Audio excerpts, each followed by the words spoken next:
Hello and welcome to my show. अभी हम शुरू करने जा रहे हैं। तो आज रात बहुत हो गई है, लेकिन इस वक्त जो है तल अवीव में दिन है, क्योंकि वहाँ पे इतने मिसाइल फेंके हैं ईरान ने कि वहाँ पे इतनी रोशनी हो गई है कि वो दिन का सा समा है वहाँ पे। और कहा जा रहा है कि जो इजराइल का जो डोम था बचाने के लिए कि रडार के ज़रिए वो पता चला लेते हैं कि मिसाइल आ रहा है और उसको वो इंटरसेप्ट करते हैं, वो पूरी तरह से कोप नहीं कर रहा। और तल अवीव और हैफा में जो है उसी पैमाने पर इस वक्त तबाही जो है उसके बारे में कहा जा रहा है कि वहाँ तबाही है। हम इंतज़ार कर रहे हैं। हमारे आज के ख़ास मेहमान हैं एंडी खान साहब, वो हमारे साथ जुड़ने वाले हैं। वो जैसे ही जुड़ते हैं हम प्रोग्राम का आगाज़ करते हैं। प्रोग्राम में हम डिस्कस करेंगे कि इस वक्त ईरान और इजराइल की लड़ाई जो है वो क्या रुख इख्तियार कर रही है। G7 जो है वो इस वक्त उसने बयान दिया है आज G7 ने कि उन्होंने ईरान को इल्ज़ाम दिया है कि ईरान की वजह से जो है वो खतरात बढ़ रहे हैं। तो ये सारी चीज़ें डिस्कस करेंगे आज हम। और हमारे साथ जुड़ गए हैं उमेश अग्रवाल जी। इंडिया क्रॉनिकल .in इनका वेबसाइट है। समरतूर साहब भी हमारे साथ जुड़ गए हैं और आप दोनों का बहुत स्वागत है जी। Thank you very much. आप लोग इतनी रात के अपने अपने बिस्तरों से आपको निकाला है मैं आज तो समरतूर साहब माशाल्लाह बड़ा चेहरा चंदे आफताब चंदे महताब आपका चेहरा है और लाइट भी बड़ी सही है। और उमेश जी बार बार घड़ियाल की तरफ देख रहे हैं क्योंकि उन्होंने 5 बजे सुबह वॉक पे जाना है और अभी 4:30 बजे इंडिया में। एनीवे, मैं आपसे ही शुरू करता हूँ बात कि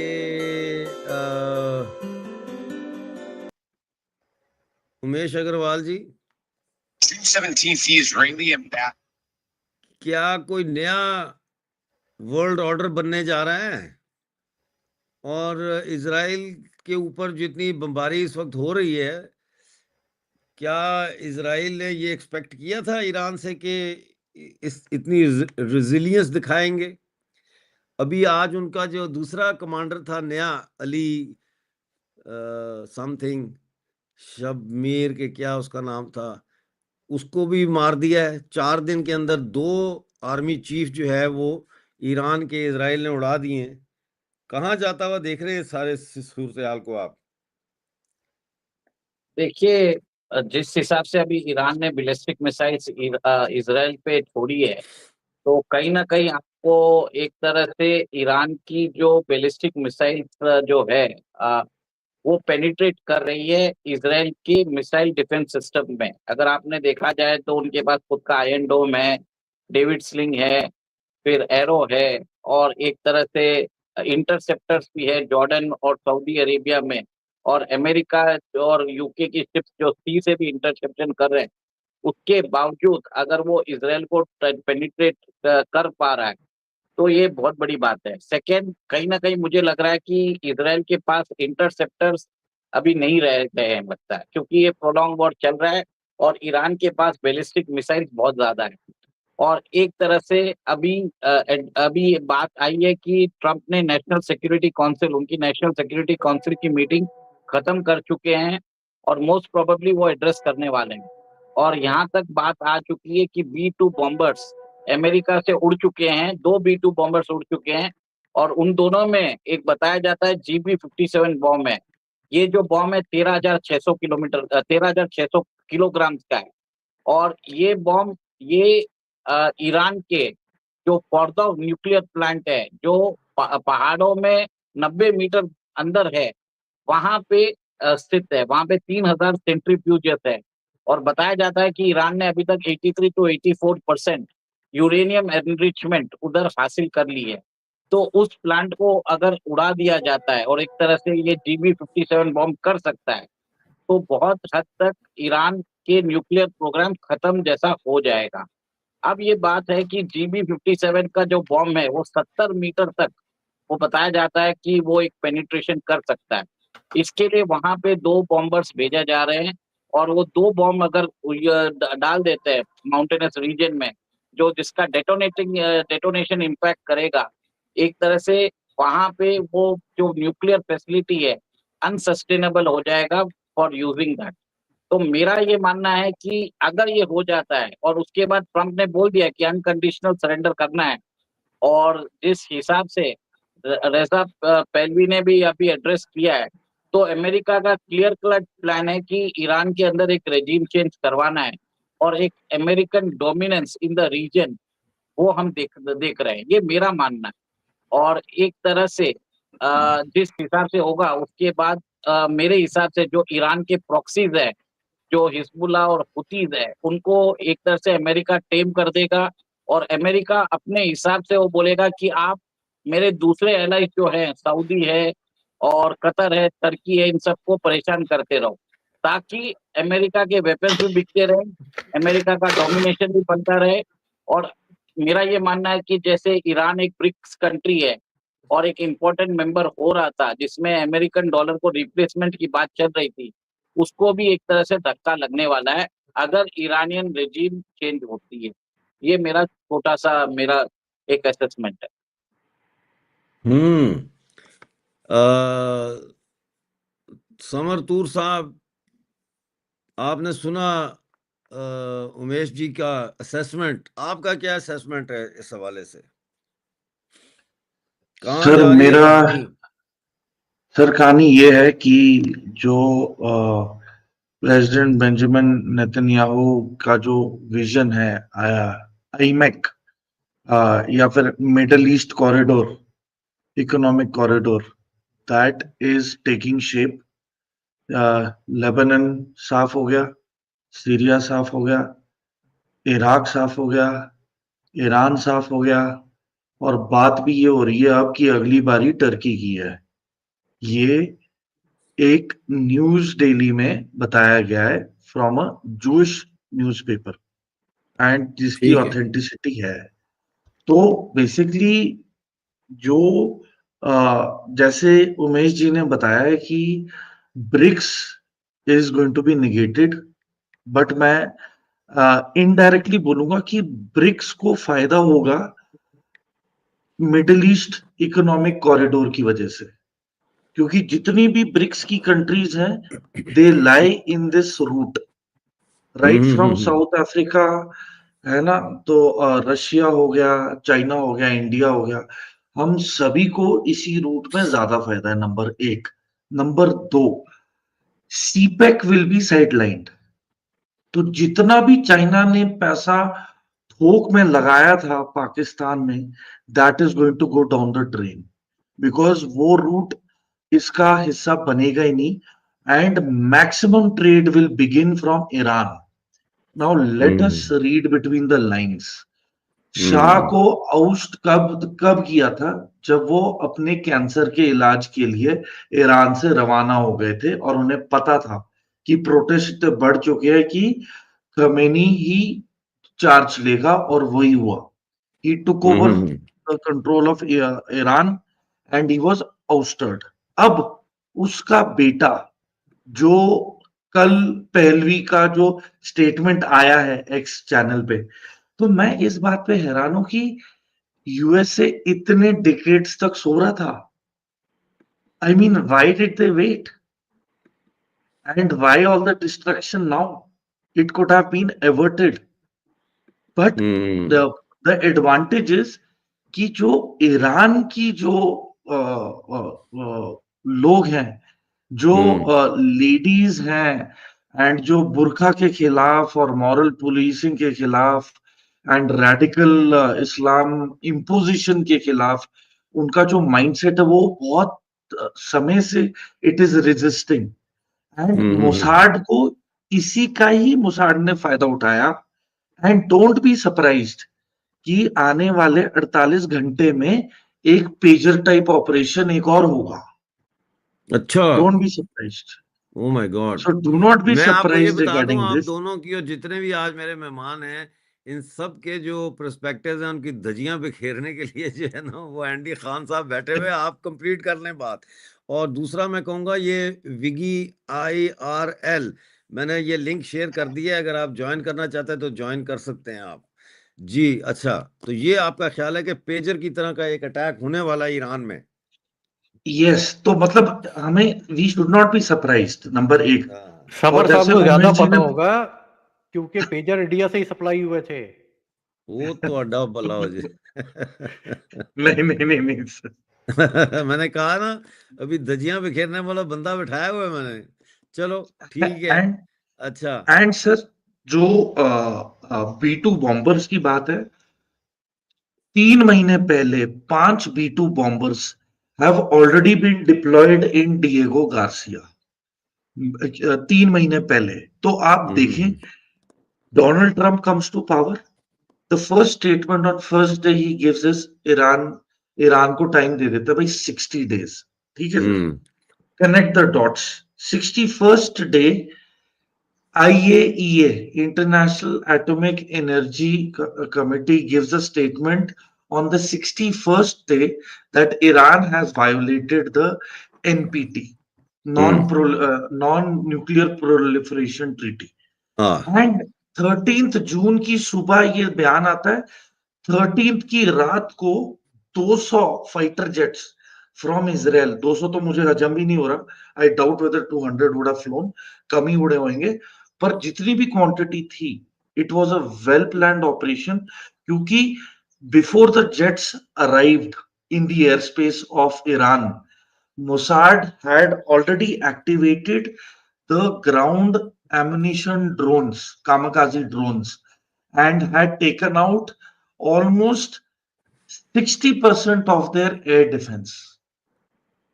And it is having the same telltale design of how Ukraine destroyed 40 bombers, strategic bombers of Russia. मोसाड ने भी ईरान के अंदर रहते रहते ये ड्रोन के ट्रक्स बनाए और ये एमुनिशन सब कुछ वही डेजर्ट्स में बंदोबस्त किया और ये 13 जून की रात को उन्होंने प्रॉपर एग्जीक्यूशन की है. ठीक है. बल्कि एक वीडियो भी आई है, एक प्रॉपर लाइव वीडियो आई है जिसमें लाइव चेस हो रही है. 2 व्हीलर पे Republican guard officer is firing at a truck, a mini van which had explosive drones, और ये ईरान की सड़कों पे लाइव कैप्चर हुआ है. तो देखें वहां की पब्लिक का फंडे बहुत क्लियर है. They have sided with the west. वहां पे कोई पैनिक नहीं है. आप वीडियोस देखना, ट्रैफिक आवाजाही सब नॉर्मल है, क्योंकि एक भी बॉम्ब सिविल पॉपुलेशन पे नहीं गिरा है. नहीं, आज मैंने देखा फुटेज. वो तो तेहरान से, जब से डोनाल्ड ट्रम्प ने कहा तेहरान खाली करो, वहां तो गाड़ियों की लाइनें लगी हैं. लोग गाड़ियों में, इतनी लंबी कतारें हैं, वो निकल रहे हैं, भाग रहे हैं वहां से. तो मैं एंडी खान साहब से जानना चाहूंगा. एंडी खान साहब, बहुत आपका स्वागत है. तीनों का ही स्वागत है. जरा देर से स्वागत किया है. तो बहरहाल ये कहाँ जा रही है कहानी सर? पहले तो डॉक्टर साहब सारे पार्टिसिपेंट्स को और जो हमारे देखने वाले हैं सबको सलाम, नमस्ते सत श्री अकाल. जी डॉक्टर साहब देखिए, इस तरह का कोई भी ऑपरेशन विदाउट प्रिपरेशन नहीं किया जाता. इसराइल ने कम से कम 6 महीने इसे प्रिपेयर किया है. ईरान के बॉर्डर के साथ बेस बनाई गई, वहां लोगों को ट्रेन किया गया, लोगों को लाया गया, उन्हें भेजा गया. जहां तक अमेरिकन एडमिनिस्ट्रेशन की बात है, डोनाल्ड ट्रंप झूठ बोल रहा है. He is lying to his people. सर कता कलामी माफ, आप कह रहे हैं कि ईरान के बॉर्डर के पास ये सारी तैयारी हुई, तो कौन से बॉर्डर था? इजराइल का तो बॉर्डर लगता ही नहीं है ईरान के साथ. नहीं सर, और मुल्कों का तो लगता है ना, जहाँ इराक का लगता है, अमेरिका का आना जाना है, इसराइल का आना जाना है. अच्छा चलो ठीक है. ज्यादा डिटेल में करना चाहते हैं, ठीक है. जितना कम डिटेल में जाए उतना ज्यादा हमारे लिए बेहतर है. ठीक है, ओके. तो आप कह रहे थे डोनाल्ड ट्रंप ने जो है लोगों के साथ झूठ बोला. अच्छा, हमारे साथ Donald Trump is lying to his people. उसकी वजह है, अच्छा, डोनाल्ड ट्रंप अपने लोगों से झूठ बोल रहा है, क्योंकि डोनाल्ड ट्रंप जो वोट लेके आया था वो इस चीज के ऊपर वोट लेके आया था कि मैं कोई नई जंग स्टार्ट नहीं करूंगा, जो पुरानी जंगें चल रही हैं मैं उन्हें खत्म करवाऊंगा. और आज हमें मागा के अंदर ये जो मागा मूवमेंट है, make America great again movement, इसके अंदर एक नहीं उसमें हमें डिवाइड अब नजर आना शुरू हो गया. मार्जरी गैरेट ग्रीन जो डोनाल्ड ट्रंप की फ्रंट लाइन रनिंग कैंडिडेट है, जरा उसके ट्वीट्स पढ़िए. वो तो गालियां निकाल रही है लोगों को, तो गालियां निकाल रही है. एक सेकंड, मैं जरा, ये नए मेहमान आए हमारे, इनका नाम है Viji. Am I pronouncing your name correctly? Viji. Oh, Wiggy. Wiggy. Wiggy. Okay. Do you understand Hindi? No. No. Okay. So now we have to use both languages. He's joining us from Israel. Which city are you in? Israel. Tehran. You are in Tehran. Yeah. Okay, he's in Tehran from Iran. I'm a Jewish Iranian. Yeah, I support Israel. Jewish Iranian. And I support Israel, number one. He has joined us. Let us welcome you. Okay, thank you. What do you have to say about the situation right now in Tehran? Because Donald Trump has asked people to leave Tehran. I think everyone should leave Iran because Israel will probably level it like Gaza. Okay. So you should probably get out of here. Okay. So you wanted to say something, you wanted to share your opinion now is your chance to share your opinion. We have got more than 200 people live with us Okay. at this time of the night. And our guest is Umesh Agarwal ji. He has a website called indiachronicle.in. He's a India. thinker and political analyst. We have got Major Samar Toor here. He's a political analyst and a army veteran from India. Then we have Andy Khan Saab. He is also a great political analyst and a strategist and has a vast experience with the military experts and all that.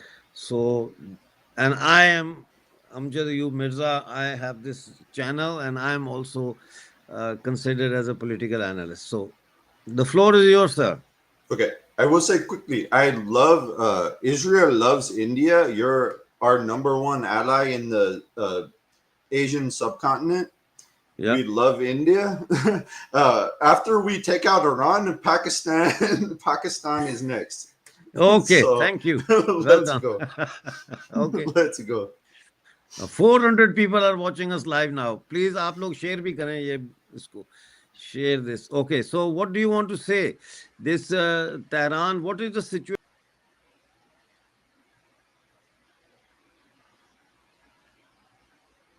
I think he will be joining again. So in the meantime, you can just start. You can just continue with the show. He will be Oh, yes. joining in shortly. So Pakistan, the Pakistani officials, they support terrorism, right?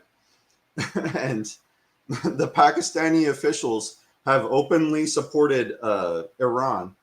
So yeah, they are terrorists and they will pay for their crimes, like honestly.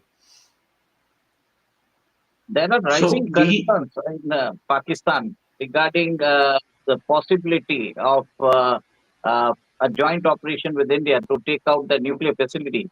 Absolutely. But but if you see Absolutely. right now, there are speculation in India that the bombs with Pakistan right now are actually the US projectiles which have been kept in Pakistan to target China and Russia.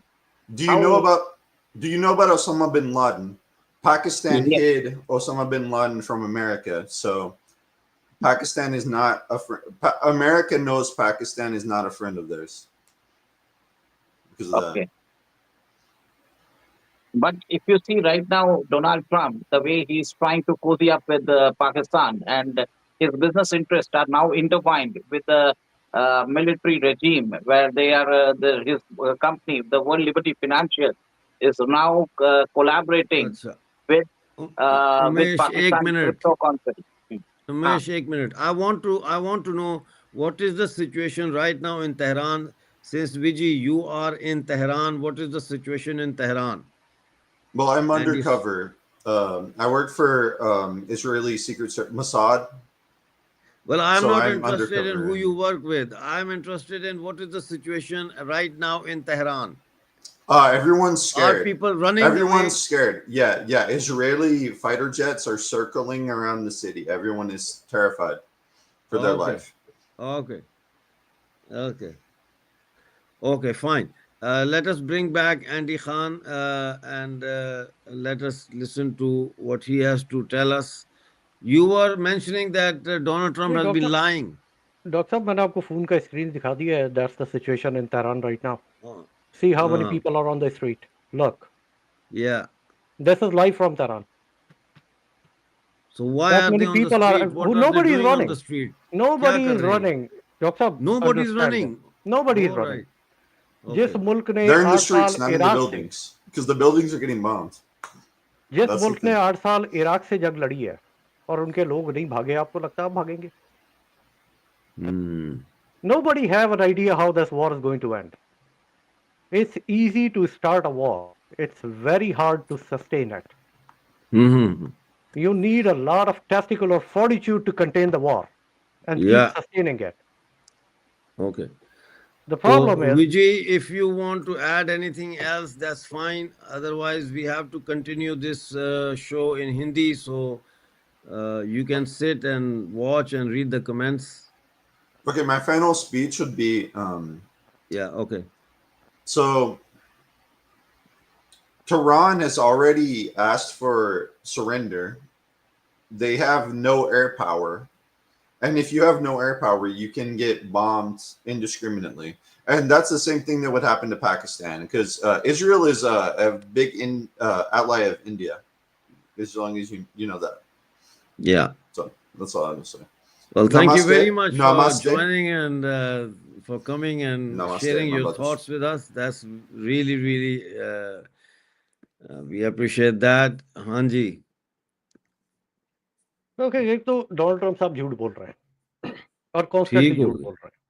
Donald वो जब Trump ये झूठ बोल कहते रहा है। हैं कि मुझे तो इस अटैक के बारे में पता ही नहीं था, उनकी पूरी एडमिनिस्ट्रेशन ने ये स्टेटमेंट दे दी कि हमें तो पता ही कुछ नहीं था। उसके बाद आगे डोनाल्ड ट्रम्प साहब कहते हैं मुझे तो पता था कि अटैक होना है।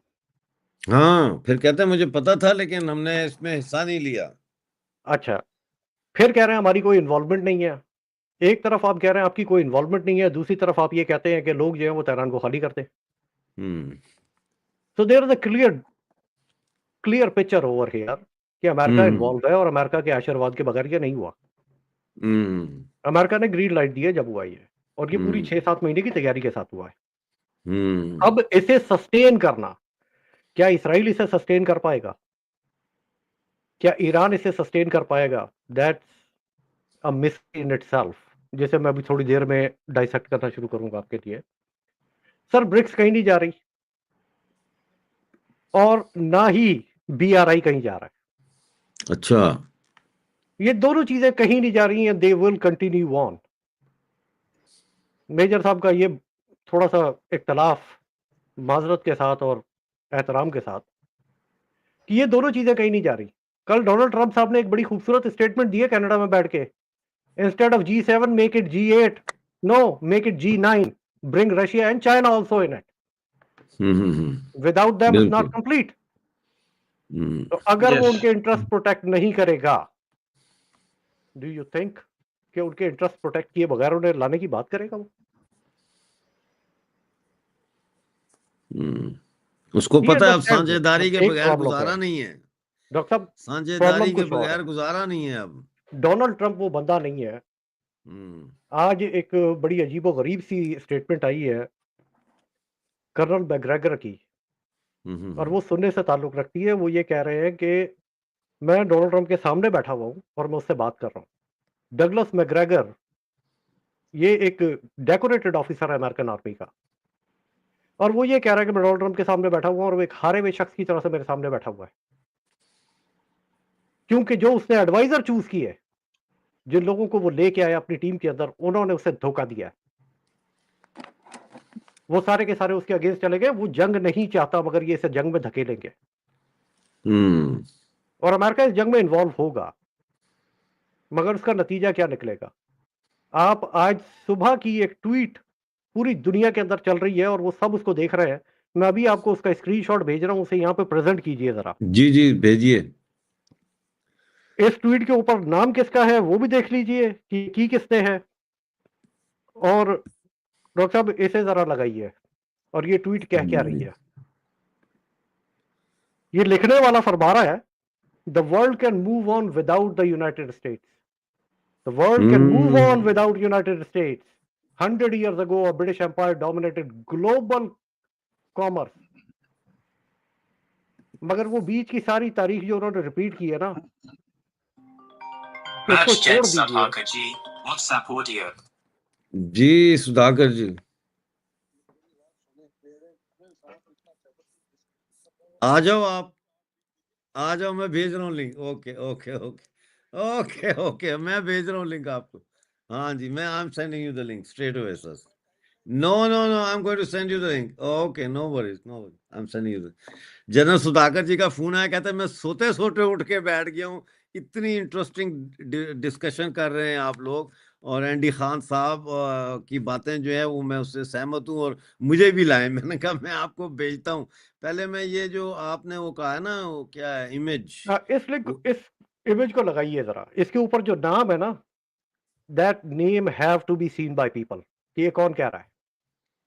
प्रेसिडेंट शी जिनपिंग कह रहे हैं ये कि the world can move on without United states, और वो आखिर में क्या लिख रहे हैं? Power veins influence migrate, and legitimacy dies. The world moves on anyway. ये वार्निंग है डॉक्टर साहब कि अगर आपने जरा सी भी कोई एक ऐसी हरकत की जिससे उनके इंटरेस्ट को नुकसान पहुंचा या उनके किसी अलाय को नुकसान पहुंचा तो वो इस जंग में कूदेंगे।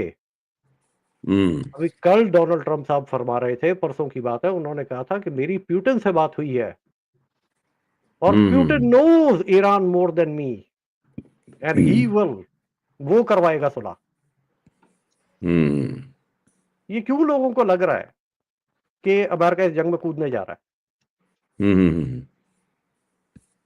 देखिए, इस जंग का अंजाम सिर्फ एक है, या ईरान खत्म हो जाएगा या इसराइल खत्म हो जाएगा। अब ये जंग ऐसे खत्म नहीं होगी। ओए होए होए, या ईरान खत्म हो जाएगा या इजराइल खत्म हो जाएगा। जी, 3000 स्कड मिसाइलों का तो ईरान के पास जखीरा था जब ये शुरू हुई है। चलो मैं आपको यहां से बताता हूं, और उसके बाद 50 डिफरेंट वेरिएंट्स हैं उनके पास मिसाइलों के, ये भी मैं आपको बता रहा हूं। 50 डिफरेंट वेरिएंट्स हैं और उसके अंदर कौन कौन से अभी कुछ पता नहीं है। कुछ अभी नहीं तो सिर्फ पता। 3 चले हैं। हाइपरसोनिक तो लाई नहीं हुआ अभी। हाइपरसोनिक एक चलाया उन्होंने और वो घुस गया हाँ, एक मुसाद के चलाया। अंदर, and that was a multi उसकी एंट्री वीडियो, हाँ, that yes, was a multi entry vehicle. You will not catch it till the end. देखिए, दुनिया में जो पहला MIRV। हाइपरसोनिक का जो पहला तजुर्बा हुआ था दुनिया में, वो लोगों को याद भी नहीं है। 2007 में चाइना ने किया था पहला तजुर्बा। मार्क 10 के ऊपर उन्होंने मिसाइल फ्लाई किया था। It went around the globe और उनके ही डमी कैरियर के ऊपर आकर उसने हिट किया था, बुल्सआई। उसके बाद दुनिया को पता चला था ये भी कोई बला होती है, और उसके बाद दौड़े लग गई थी। और ये स्टेल्थ वेस्टेल्थ जो है ना, ये जो सारे भरम है डॉक्टर साहब, मैं ये बैठे हुए मेजर साहब यहाँ पे, he will agree with me, because जो मैं कहने जा रहा हूं, he knows what I am talking about. कोई there is no such thing as stealth. ठीक है। अभी 2 दिन पहले इंडिया के अंदर एक ब्रिटिश नेवी का F-35 लैंड हुआ कि आपके रडार के ऊपर नहीं था। विदाउट रडार सिग्नेचर आपके मुल्क में घुस गया। सर, आपके जो मॉडर्न रडार है उसके ऊपर stealth shows up as a blip. Yes. मगर जो सेकेंड वर्ल्ड वॉर से लेकर 1960 तक लॉन्ग वेव रडार बनाए गए, उनके ऊपर स्टेल्थ नजर आता है, इसलिए रशिया स्टेल्थ नहीं बनाता। They are totally against it, because उन्हें पता है कि कोई चीज स्टेल्थ है ही नहीं।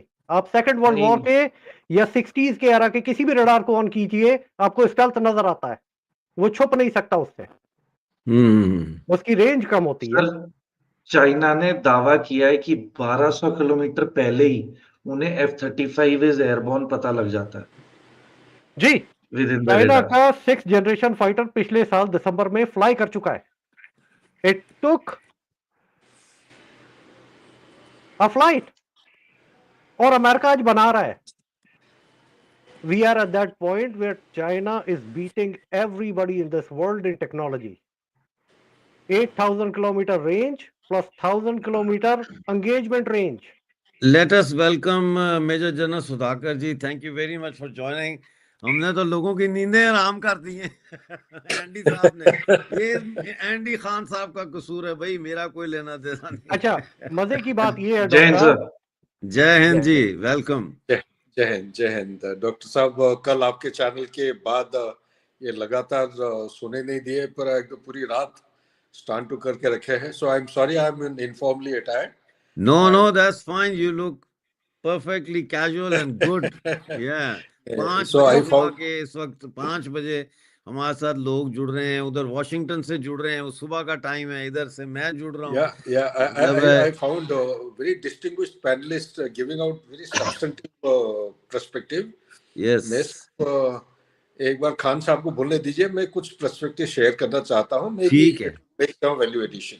जी जी जी, and make us understand the larger picture. कि दुनिया ने ईरान को 1970 के बाद असला बेचा ही नहीं। Whatever they have, इंडिजीनियसली उन्होंने उसको डेवलप किया है, उन्हें कॉर्नर किया गया, उन्होंने डेवलप की है टेक्नोलॉजी। उनके पास एयरफोर्स नहीं है। I understand that there are a few Sukhoi 25s and 27s which they are flying, वो उनके पास हैं, वो उन्होंने रशिया से लिए हैं। जो वो अफोर्ड कर सकते थे वो उन्होंने खरीदा। ये रडार शेडार के चक्कर में वो पड़े नहीं, और आज जो रडार उनको नहीं बेचे गए थे सर, जो 1960 के उनके पास लगे हुए हैं, वो उनके काम आ रहे हैं।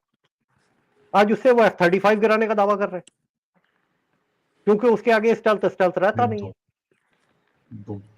3 का दावा कर चुके हैं सर वो, मुझे नहीं पता कि 2 है कि कितने। 2 तो कंफर्म्ड है, 2 तो कंफर्म 2 है ना। कंफर्म। तो सर लॉकहीड मार्टिन की तो लग गई, रेपुटेशन बढ़ गई।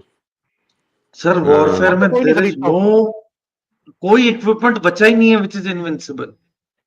कोई चीज विद नहीं टाइम बची। ये मैंने आपको कहा ना कि ये मेजर साहब पिछड़ते नहीं, रहेंगे। ये कहाँ गिरे हैं? मैं थोड़ा सा वो टाइप कर रहा था, दोबारा बताएं ये कहाँ गिरे हैं और कितने गिरे हैं? ईरान में गिरे हैं सर। 2 पायलटों की तो वीडियो भी आ गई है, मैंने कल रात को देखी है। उन्होंने 2 पायलट्स की वीडियो रिलीज कर दी है, मुझे कल रात को वो टेलीग्राम के ऊपर आई है, मुझे बड़ी ढूंढनी पड़ेगी उसके अंदर, इजेक्शन मैं आपको वाली, फॉरवर्ड करता हूँ हाँ जी। मेरे पास है। इजेक्शन हाँ। नहीं सर, एक तो वो कस्टडी के अंदर है, उसका तो बाकायदा वो बातें कर रहा है बैठ के।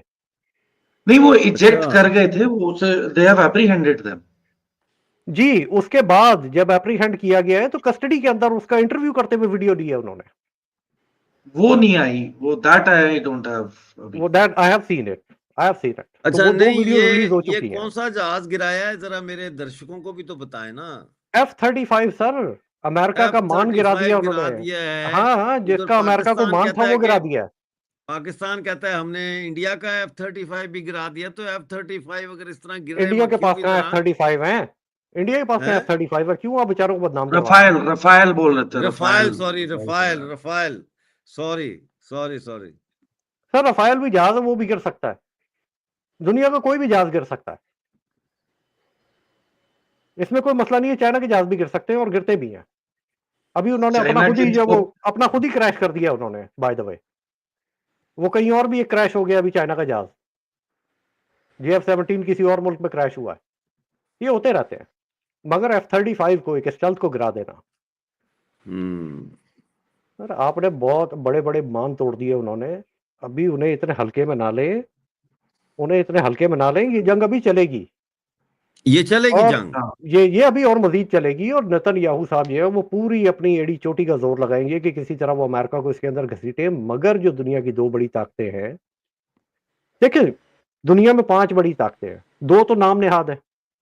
बर्तानिया और फ्रांस को मैं सुपर पावर कंसिडर नहीं करता, आई ठीक डोंट। है। उनके पल्ले है कुछ नहीं, Yes. उनके पल्ले है ही कुछ नहीं।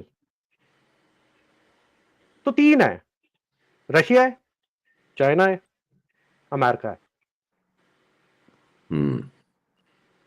और इन 3 में से 2 अमेरिका के खिलाफ खड़ी हो गई हैं इस वक्त। एक कह रहा है कि इसे मैं बंद करवाऊंगा, और दूसरा वो आपने अभी देख लिया, वो जो ट्वीट आई है कि दुनिया अमेरिका के बगैर भी चल सकती है। तो डॉक्टर साहब वो जो बात आप और मैं अर्लियर फोन के ऊपर कर रहे थे, ये दुनिया की तारीख है, ये मेरा लिखा हुआ मफरूजा नहीं है, ये दुनिया की तारीख है। आप इसे पर्शियन एम्पायर से शुरू कीजिए और वहां से लेकर इसे ब्रिटिश एम्पायर तक लेके आइए, चाहे स्पेन हो, चाहे पुर्तगाल हो, चाहे ऑटोमन एम्पायर हो, कोई भी 250 साल से ज्यादा का उरूज देख नहीं सका। ये कानून कुदरत है शायद। मगर इसमें एक बुराई और है कि जिस भी ताकत का, जिस भी एम्पायर का जवाल हो रहा होता है ना, तारीख मुझे यह दिखाती है कि वो एम्पायर हमेशा पॉपुलिज्म की तरफ दौड़ी है कि शायद हमें यह बचा लेगा। चर्चिल याद है आपको? पॉपुलिस्ट लीडर था चर्चिल, और उसके बाद बर्तानिया का वो ताजे बर्तानिया नहीं रहा। बर्तानिया का सूरज डूबना शुरू हो गया। वो वक्त देखा बर्तानिया ने कि ताजे बर्तानिया का सूरज डूबा, कॉलोनीज खत्म हुई, उनका एक्सेस दुनिया के अंदर, उनका दौलत के ऊपर कंट्रोल सब खत्म हुआ। ये लास्ट एम्पायर टूटी थी। इसके बाद जो एम्पायर खड़ी थी वो अमेरिकन एम्पायर है, और आज अमेरिकन एम्पायर दौड़ लगा रही है पॉपुलिज्म की तरफ। डोनाल्ड ट्रंप क्या है? पॉपुलिस्ट लीडर नहीं है। डोनाल्ड ट्रंप पॉपुलिस्ट लीडर है। जो समझदार कौमें होती हैं वो पॉपुलिस्ट लीडरों से अपनी जान छुड़वाती। ठीक है, यहाँ रोकते हैं मगर इसको अभी, जिस फिर यहाँ से आगे शुरू करेंगे। एक जुमला और, उसके बाद मैं चुप कर जाऊंगा। कि जो कौमें पॉपुलिज्म को गले लगाती है, समझ लीजिए कि उस माशरे में कॉमन सेंस खत्म हो चुका। ठीक है, अब जरा मेजर जनरल सुधाकर जी, आप कैसे देख रहे हैं डॉक्टर सारी साहब सूरत को? आप सुन रहे हैं, बड़ी देर से सारों की बातें सुन रहे हैं। How what is your take on all of this? नहीं, this is a very master channel I would say. ये लाइव चैनल ना विदेशों में कोई लाइव चैनल इस तरफ पर्सपेक्टिव कहीं पे भी कवर नहीं हो रहा है जैसे आपके चैनल में कवर हो रही है, इसीलिए I have been attracted to your channel. Now let me share certain things क्योंकि I am just back, as you know, I am back from USA after a long Yeah. travel. So plus समझ जो काम करता था पहले उसमें भी थोड़ा बहुत मेरा भी कंट्रीब्यूशन है ट्रैक टू में, ज़्यादा नहीं कहूँगा, लेकिन चंद एक चीज़ें हमारे व्यूअर्स की अंडरस्टैंडिंग के लिए ये समझना निहायत ही आवश्यक है। 1997 में जो कल शाम को आपके प्रोग्राम में मैंने कुछ जिक्र किया था, एक उनका बाई पार्टीसन एक डॉक्यूमेंट, एक टॉप सीक्रेट डॉक्यूमेंट प्रोड्यूस किया गया था जिसमें नेतान्याहू वाज ए मेंबर, और वो डॉक्यूमेंट का नाम था क्लीन ब्रेक। इस डॉक्यूमेंट की निचोड़ ये थी कि मिडिल ईस्ट के नक्शे में Palestine will cease to exist. ये जो टू नेशन थ्योरी बोल रहे हैं, बड़ा ग्लिप सेइंग लूजली यूज करते रहते हैं जगह जगह, ये this is not there in the agenda of the US dispensation bipartisan. I am saying okay, I may be wrong, I am prepared to correct myself, number one. Number two, आप देखेंगे अगर dots को join करेंगे तो Donald Trump का power आते ही 2.0 शुरू में ये बोलने लगे पैलेस्टीनियंस को उधर जॉर्डन, उधर इंडोनेशिया के, इजिप्ट के इधर सेटल कराने की ये उसका साधन करिए। So this is a indication. तो कहीं ना कहीं there is a smoke, there is no smoke without fire, there is no fire without smoke. तीसरा, आज के दिन में अमेरिका का सबसे बड़ा चुनौती है वहाँ का डोमेस्टिक कॉन्स्टिट्यूएंसी नहीं चाहती है कि बूट्स ऑन ग्राउंड अमेरिका कोई भी देश का लड़ाई, अमेरिका की जो मेन लैंड है उनका होमलैंड से दूर दूसरे देशों की लड़ाई में लड़े। उनका डोमेस्टिक कॉन्स्टिट्यूएंसी कह रहा है कि हमारे देश के अंदर देश अभी जलने लगा है, हमारा इकोनॉमिक डेट जो है 36 ट्रिलियन यूएस डॉलर है। इसका मीनिंग ये है कि एक साल में $1 ट्रिलियन उनको चाहिए सिर्फ डेट सर्विसिंग के लिए, और पूरा रूटीन एडमिनिस्ट्रेशन चलाने के लिए अमेरिका को चाहिए 6 ट्रिलियन के करीब करीब एक साल में।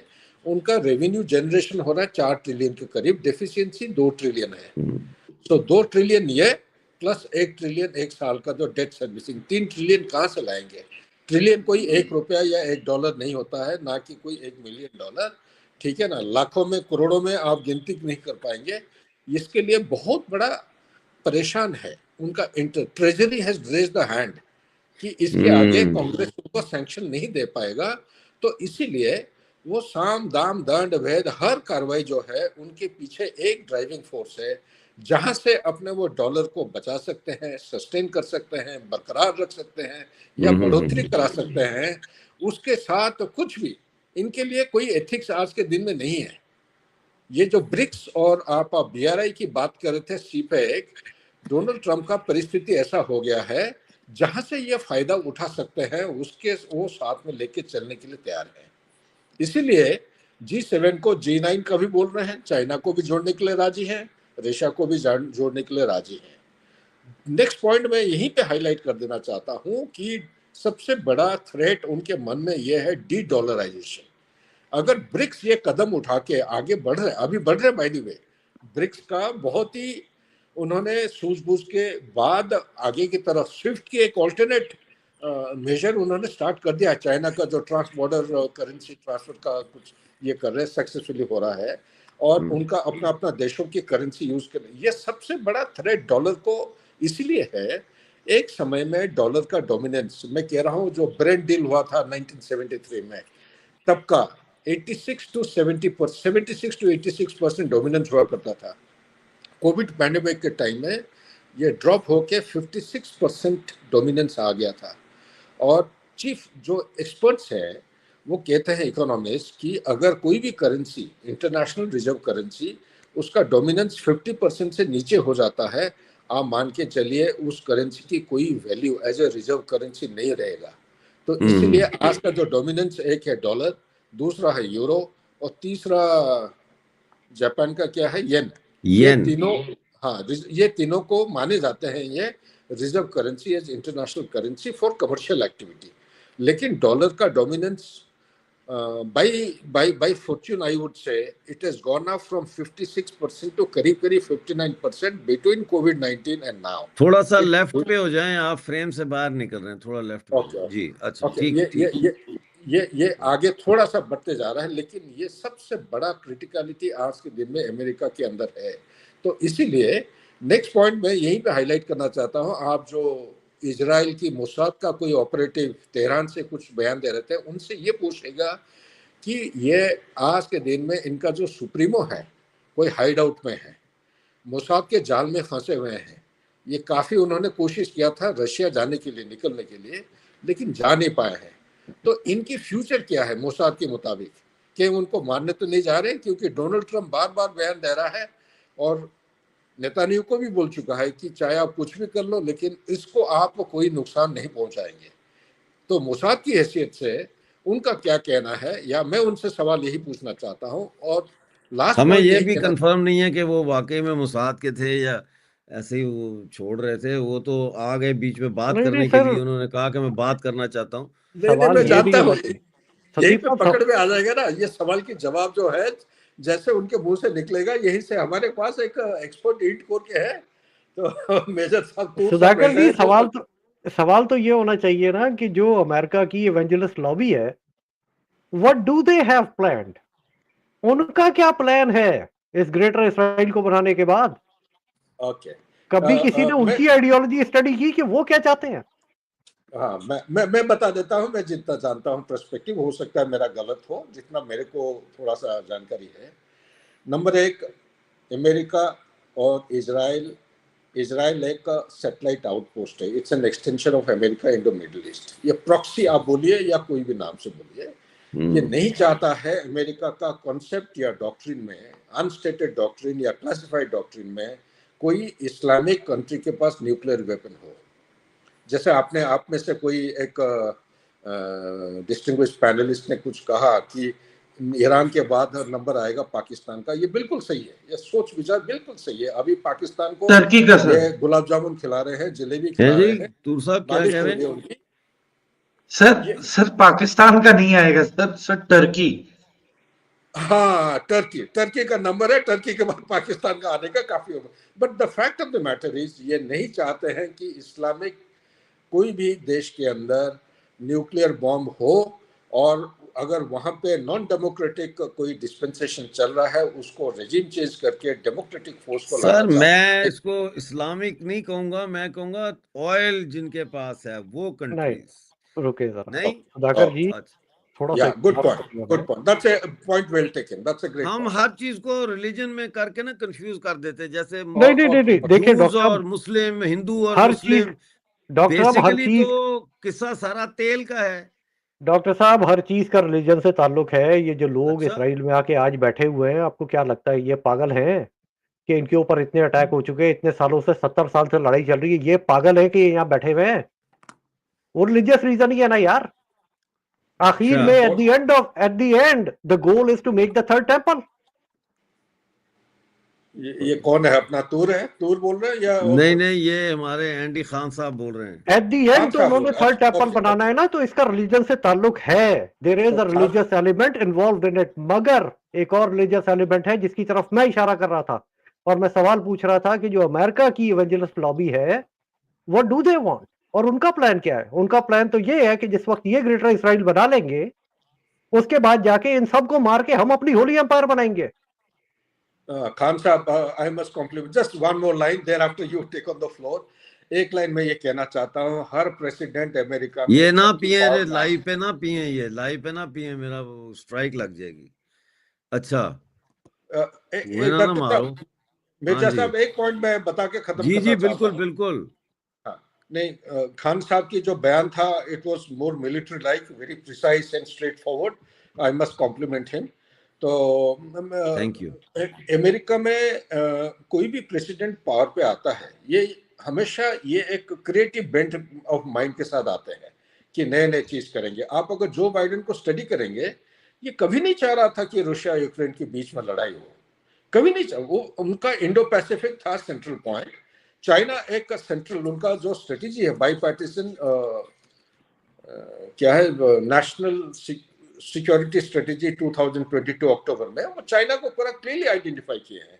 सब चाह रहे थे कि पूरा रिसोर्सेस पैंडेमिक के बाद ये साउथ चाइना सी या इंडो पैसिफिक की तरह डेवलप किया जाए ताकि चाइना को कंटेन काउंटर और कंटेस्ट करने की तैयारी कर सके और ताइवान रीयूनिफिकेशन को किसी भी तरह उसको प्रिवेंट करने का उनका यही इनका मुद्दा था। लेकिन धीरे धीरे क्या हुआ, डीप स्टेट ऑफ जो अमेरिका है ये जो बाइडेन को काबू में ले लिया। आज वही बात है, डोनाल्ड ट्रंप पावर में 2.0 आने से पहले उन्होंने एक अनदेखी और अनकही बात अंदर अंदर से फैल रहा है अमेरिका में, डीप स्टेट को किसी भी तरह काबू में लेने का अभी हो नहीं पा रहा है।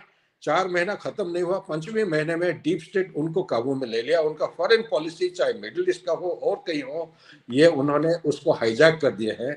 अभी डोनाल्ड ट्रंप वही करेंगे जो डीप स्टेट उनको डायरेक्शन देगा। ये मेरा विचार है, पर्सपेक्टिव है, ठीक है, मैं गलत कह रहा हूँ। मैं एक ठीक है, ओवरऑल कंट्रीब्यूट करना चाह रहा था। आपकी डिस्कशन बड़ा एनिमेटेड ठीक है है। And very well. एंडी इसके खान ऊपर साहब थोड़ा और सा फिर इनपुट उसके मैं बाद दे देता समरतूर हूँ। साहब। जी जी। जो सुधाकर जी बात कर रहे थे उसके ऊपर थोड़ा सा इनपुट मैं दे देता हूँ। देखिए, डीप स्टेट ने 2 पंचेस मारे हैं अब तक। डोनाल्ड ट्रंप को 2 पंच मारे उन्होंने अब तक। पहला पंच था जो अटैक हुआ यूक्रेन से रशिया के अंदर, जिसके ऊपर उन्होंने ये कहा कि मुझे इसके बारे में पता ही नहीं था। That was a well planned attack and it was the deep state behind it. और फिर वही स्ट्रेटजी आज ईरान के अंदर इस्तेमाल की गई। उसी तरह से ईरान के अंदर से अब ड्रोन निकल रहे हैं जिस तरह से रशिया के अंदर ड्रोन गए थे, और वो ड्रोन इस्तेमाल हो रहा है। That's again deep state involved in it. तो वो डीप स्टेट तो डोनाल्ड ट्रंप को पंचेस मार रही है। He have became a punching bag. अभी थोड़ी देर में मैं आपको वो वीडियो भेज देता हूँ डगलस मैकग्रेगर की, उसे सुनिए। वो यही तो बात कर रहा है कि भेजे ही इज भेजे कॉर्नर्ड, चलाते हैं ही इज उसको। Boxed in, he is boxed in. वो उसे बॉक्स कर तो चुके हैं। अच्छा, ये जो उनके स्ट्रॉन्ग सपोर्टर थे, हाँ, ये भी बड़ा चल रहा है वहां पे, बड़ा झगड़ा हो रहा है। Yes you are right, yes yes yes yes yes yes. ये आप देखते नहीं है एंडी खान साहब का पूरा ये जो पैरा है, ये आलम बाला से बात कर रहे हैं। ये ऊपर है। नहीं ये नहीं आलम डॉक्टर साहब, मैं बाला जमीन जिसको पे ही कहते हूँ हैं ना, अभी। वहां है ये। अभी जमीन ये पे एक ही हूँ और मैं। प्लेनेट है, उस पे बैठे, वहां से हमने सैटेलाइट लिंक के जरिए इनके साथ बात कर रहे हैं। हाँ। इस वक्त मसला अच्छा, ये वो है मुझे कि भेजिए आप, मुझे भेजें डीप आप। स्टेट जो है वो पूरी कोशिश अपनी ये कर रही है कि किसी तरह से, लेट मी फाइंड इट, किसी तरह से वो जो है डीप स्टेट इसको शुरू करवाए, इस जंग को, और अमेरिका को इस जंग के अंदर घसीटे। मगर प्रॉब्लम एक और भी है। एक, एज आई सेड बिफोर, कि डोनाल्ड ट्रंप वोट इस चीज के ऊपर लेके आया था कि मैं जंगे खत्म करूंगा। उसका वोटर हत्ते से हाँ, उखड़ जाएगा जिस वक्त ही होगा। उसकी अपनी पार्टी के लोग उससे जो है वो इस वक्त नाला हैं, बिल्कुल और उसकी एडमिनिस्ट्रेशन से नाला है कि आप किस डायरेक्शन में लेके जा रहे हैं। हमने तो जंगे करनी नहीं थी, हमने जंगे खत्म करवानी थी। नई जंग कहां से आ गई? बिल्कुल। नेक्स्ट थिंग, सर, जंगे लड़ने के लिए एक बहुत जरूरी चीज चाहिए होती है जिसे कहते हैं पैसा। जबरदस्त बात की आपने। ये अच्छा, ये जो अभी सुधाकर जी बात कर रहे थे डी डॉलराइजेशन की, इसको शुरू कीजिए डिक्सन से, जब ये आपकी समझ में आएगा कि हुआ क्या। और बहुत सारे लोगों को ये समझ में नहीं आती कि अमेरिका में पैसा क्रिएट कैसे होता है। आज मैं आपको समझा देता हूं यहाँ पे सादा अल्फाज में कि मॉडर्न मनी मैकेनिक्स क्या है। सर, 2 चीजें हैं। निक्सन के दौर तक American currency was gold by backed by gold, treasury gold. उसके बाद फेडरल रिजर्व सिस्टम इंट्रोड्यूस करवाया गया जो कि एक प्राइवेट बैंक है, और उसे ये ठेका दे दिया गया कि आप अमेरिका का पैसा छापिए। अब ये पैसा छपता कैसे है, इसको समझिए। इसको बैक किया इन्होंने पेट्रोल रिजर्व्स के ऊपर, इसीलिए इसे पेट्रो डॉलर कहते हैं। कि दुनिया में जो तेल के जखायर है, बेस्ड ऑन दैट के कितने जखायर बचे हैं, उसके ऊपर डॉलर की वैल्यू जो है वो मेजर की जाएगी कि डॉलर कितना ताकतवर है। हुआ क्या कि एक प्राइवेट बैंक को आपने ठेका दे दिया कि पैसे क्रिएट कीजिए। अब होता कैसे है ये? अमेरिका में एक पाई भी अगर निकलती है ना, जिसे हम पैनी कहते हैं, तो वो पैनी कर्जा है। और ये बहुत सारे लोगों की समझ में नहीं आता। मेरे पास ओरिजिनल अमेरिकन करेंसी पड़ी हुई है जिसके ऊपर लिखा हुआ यूएस ट्रेजरी नोट, और आज जो डॉलर आप देखते हैं उसके ऊपर लिखा है फेडरल रिजर्व नोट। ये अमेरिका की करेंसी है ही नहीं, ये तो फेडरल रिजर्व की करेंसी है। अब ये बन कैसे रही है, इसको समझिए। एक डॉक्यूमेंट लिखा गया है जिसे कहते हैं मॉडर्न मनी मैकेनिक्स। अच्छा, इसके अंदर एक लॉ को डिफाइन किया गया जिसे हम कहते हैं fractional reserve banking. Fractional reserve banking क्या है? वो ये है कि अगर मेरे बैंक में अकाउंट में $1,00,000 का डिपॉजिट है, तो मैं अपने बैंक के पास जाके उसके 1,00,000 के डिपॉजिट के अगेंस्ट 80% कर्जा ले सकता हूं, और वो मेरा बैंक मुझे 80,000 का लोन देगा और वो उसी अकाउंट में उसे डिपॉजिट कर देगा। अब मेरे पास है 1,80,000। Very next day I can go and I can take again another 80% loan against that 180,000, जिसमें से 80,000 अभी कर्जे का है। And that's how the money is made. एक सादा कागज लिया जाता है, उसे प्रिंटर में डाला जाता है, वो कागज जो है वो उस प्रिंटर में से गुजरता है, और वो जब बाहर निकलता है तो उसके ऊपर एक फैंसी सा प्रिंट बना हुआ होता है, और जिसके ऊपर लिखा हुआ होता है यूएस ट्रेजरी बॉन्ड, और उसकी एक वैल्यू लिखी हुई होती है $1 ट्रिलियन। उस पेपर को भेज दिया जाता है फेडरल रिजर्व बैंक, और फेडरल रिजर्व बैंक उस पेपर को ले उसके अगेंस्ट अमेरिकन गवर्नमेंट के अकाउंट में $1 ट्रिलियन जमा कर देता है। गोइंग फॉरवर्ड जो डिपॉजिट है उसके अगेंस्ट मजीद कर्जा लिया जाता है। ये सारा का सारा पैसा जो अमेरिका का डॉलर जो घूम रहा है, ये कर्जा है अमेरिका के ऊपर। ये जो आप रोज देखते हैं ना कि जी American debt clock, national debt clock जो है वो इतने पे पहुंच गई, नेशनल डेट क्लॉक इतने के ऊपर पहुंच गई, ये बेसिकली डेट क्लॉक इज वो जो कर्जा लिया हुआ है उसके ऊपर जो इंटरेस्ट लग रहा है, that is that debt clock जो अमेरिका के 4 बड़े शहरों के अंदर लगी हुई है, और लोगों को देख के दिल दहल जाता है कि ये कितने जीरोस हैं और कितने नंबर हैं, ये कितने डिजिट हैं। कॉन्स्टेंटली उसके ऊपर इंटरेस्ट और कंपाउंड इंटरेस्ट लगता चला जा रहा है, और इस तरह से अमेरिका कर्जे में गया है। अमेरिका इस बैंक का कर्जदार है जिसे हम फेडरल रिजर्व बैंक कहते हैं। That's a private entity.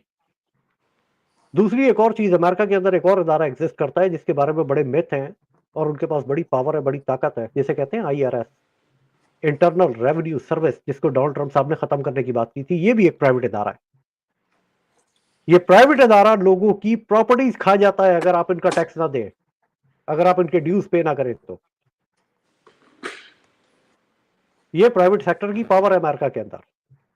अब है deep state, lobbyists, congressman, senators. General McGregor की जो वीडियो है मैं आपको भेज रहा हूं, इसे चलाइए, और वो सेनेटर्स के बारे में जो कुछ कह रहा है ना, अमेरिकन सेनेटर्स के बारे में, आई एम सॉरी डॉक्टर साहब, आपके तो हाथों से तोते उड़ जाने उसको सुन के जो उसने कहा है। मैं मजाक नहीं कर रहा। वो ये कहता है, जनरल डगलस मैकग्रेगर ये कह रहा है कि अगर आज आप डोनाल्ड ट्रंप खड़ा होकर ये सवाल करे कि कितने सेनेटर्स को मैं कंट्रोल करता हूं और कितने सेनेटर्स को नेतन्याहू कंट्रोल करता है, तो नेतन्याहू का नंबर डोनाल्ड ट्रंप से ज्यादा होगा। We have entered into a completely different dimension with this war, और जिन लोगों को नेतन्याहू कंट्रोल करता है, they will definitely drag them and they will drag America into this war. That's why I said कि America इस जंग में जाएगा ही जाएगा, मगर ये जंग सबके गले पड़ जाएगी। ये सबके गले पड़ने जा रही है, क्योंकि जो बयानात रशिया से और जो ट्वीट्स और बयानात चाइना से आ रहे हैं, अगर अमेरिका इस जंग में गया तो तीसरी आलमी जंग इमिनेंट है।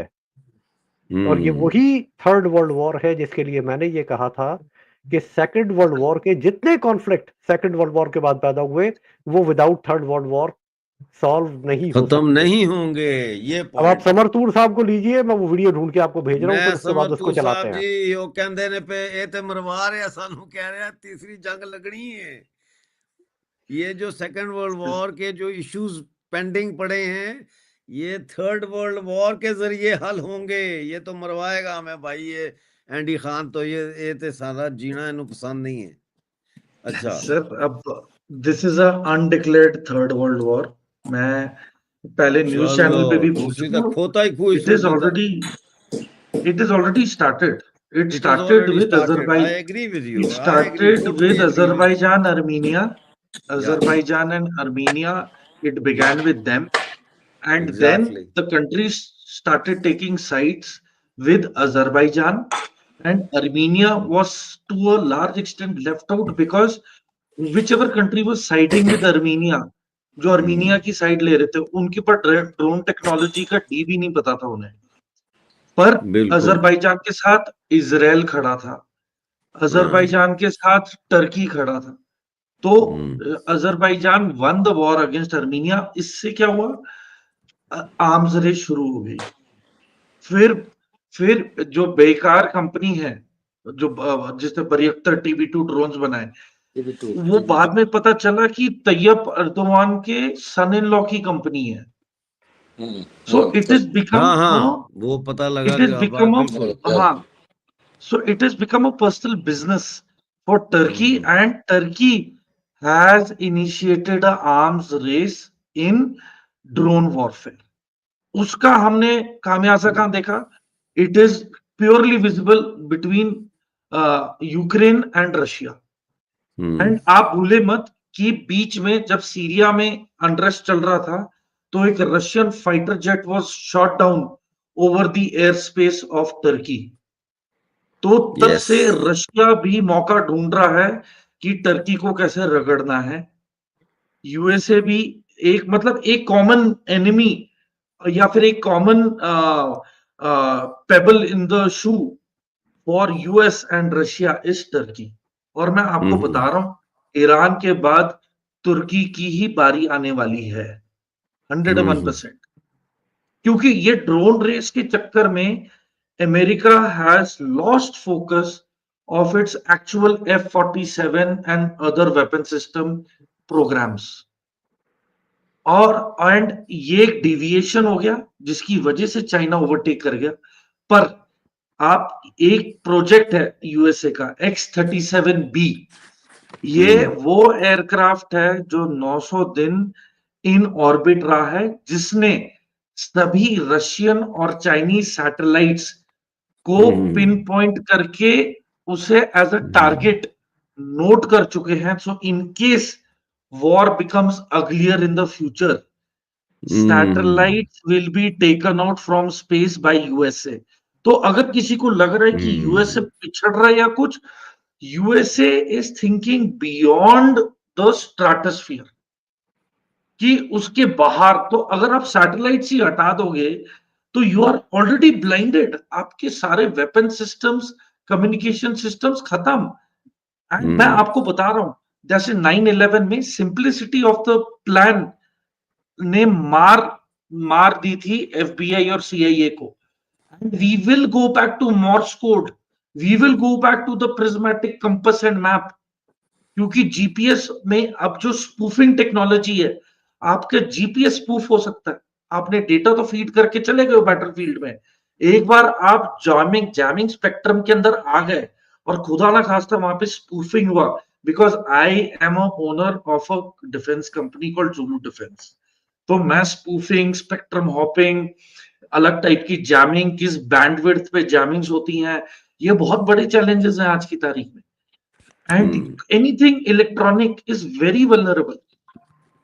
There is no escape. तो आप देखें, जैसी जैसी डिस्ट्रक्शन होती रहेगी, प्रिमिटिव वेपन्स पे आते रहेंगे.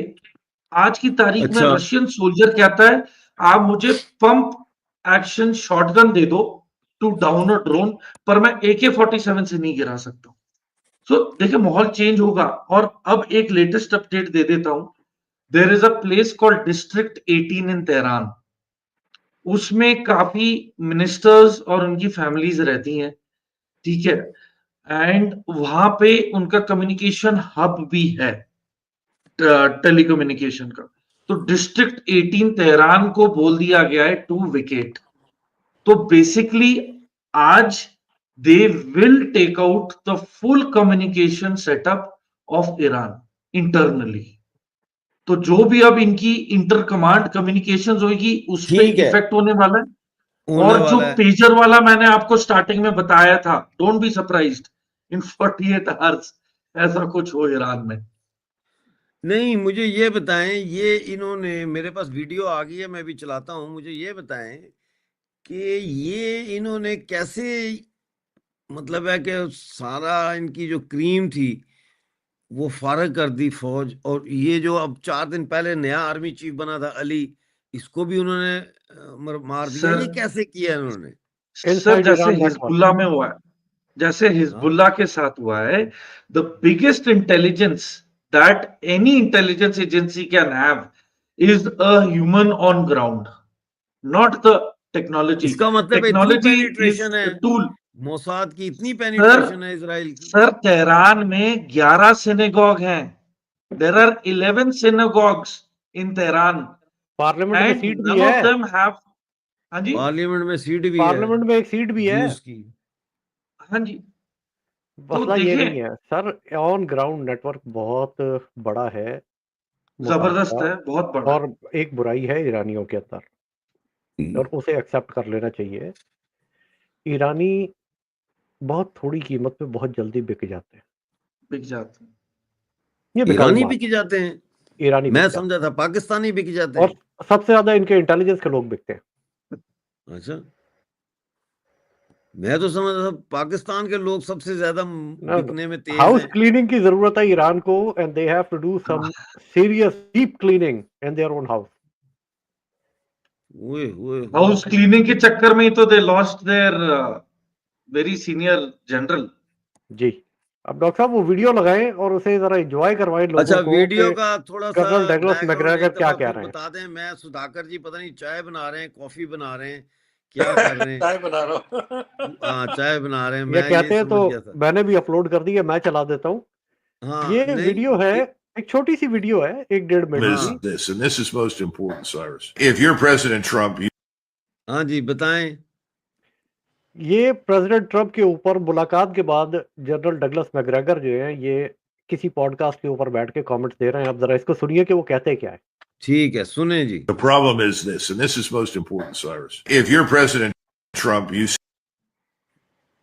sit down with your political advisors, whomever he's talking to these days, probably Lutnick and Witkoff, who are both fervent Zionists. And he says, well, how many senators do I control in a crucial vote in the Senate? And how many senators does Mr. Netanyahu control in a crucial vote in the Senate?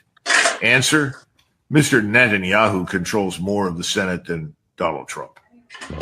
That's probably also true for the House. That's why Washington is this fantasy island. Everybody who lives there is stuffing their pockets full of cash that they get from various lobbies and kickbacks because of their support for military equipment going all over the world or the commitment of U.S. forces somewhere. Donald Trump doesn't seem to have any control over any of it. What can he do?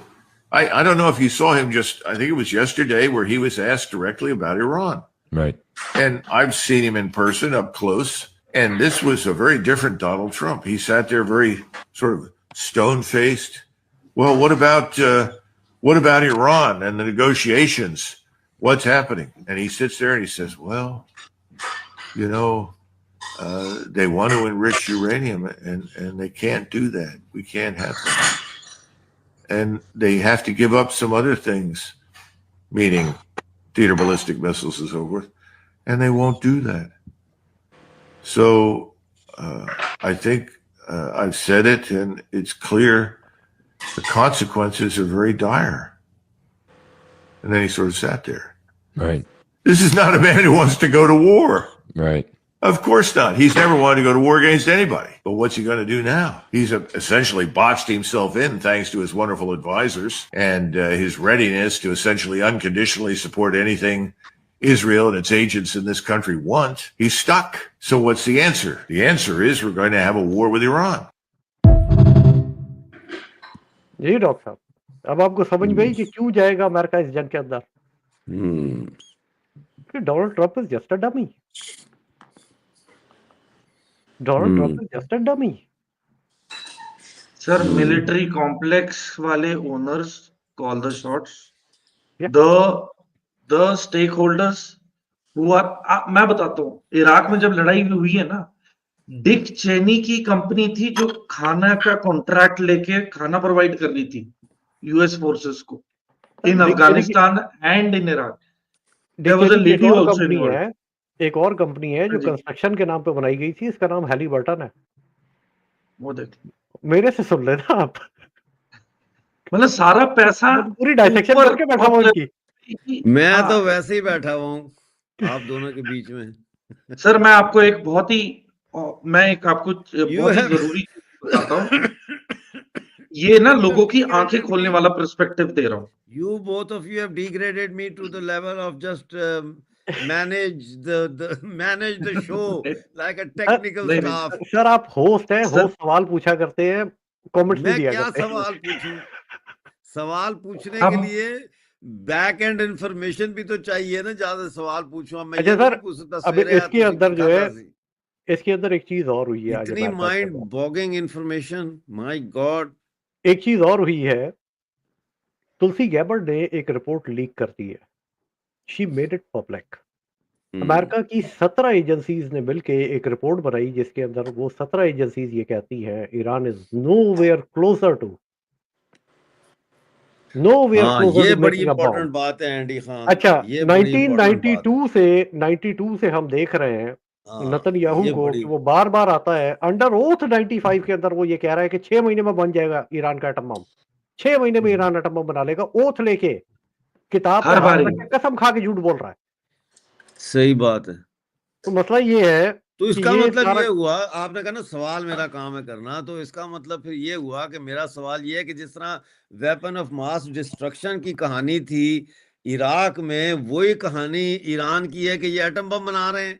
जी बिल्कुल, ये weapon of mass destruction की कहानी भी सन 1998 95 या 98 के अंदर Netanyahu ही लेके आया था। ये WMDs कहीं से नहीं आए थे, और ये नेतन्याहू की वाह। क्रिएट की हुई कहानी थी जिसके अंदर से कुछ नहीं निकला। और मजे की बात ये कि इस बंदे को कभी आज तक पूछा नहीं गया, सवाल नहीं किया गया उसके बाद कि ये तुम झूठी कहानियां में सुनाते हो, तुमने पूरी जंग करवा दी, 8 साल बेड़ा गर्क करवा दिया अमेरिका की इकोनॉमी का, रिसेशन में डाल दिया, मगर ये तुमने किया क्या हमारे साथ झूठ बोल के? इसे कोई सवाल भी नहीं पूछता अमेरिका के अंदर, ये इतना पावरफुल बंदा है। मगर आज ट्रंप की जो एडमिनिस्ट्रेशन है, तुलसी गैबर्ड ने जो रिपोर्ट पब्लिक की 17 एजेंसियों की, एडमिनिस्ट्रेशन ने आपको अलग कर दिया डोनाल्ड ट्रंप से। और डोनाल्ड ट्रंप साहब ये कह के चले गए I don't care. Donald Trump साहब अपनी सियासी कब्र खोद रहे हैं, ये प्रेडिक्शन दे रहा हूं मैं आपको। डोनाल्ड ट्रंप साहब अपनी सियासी कब्र खोद रहे हैं, इनका वोटर भी नहीं छोड़ेगा।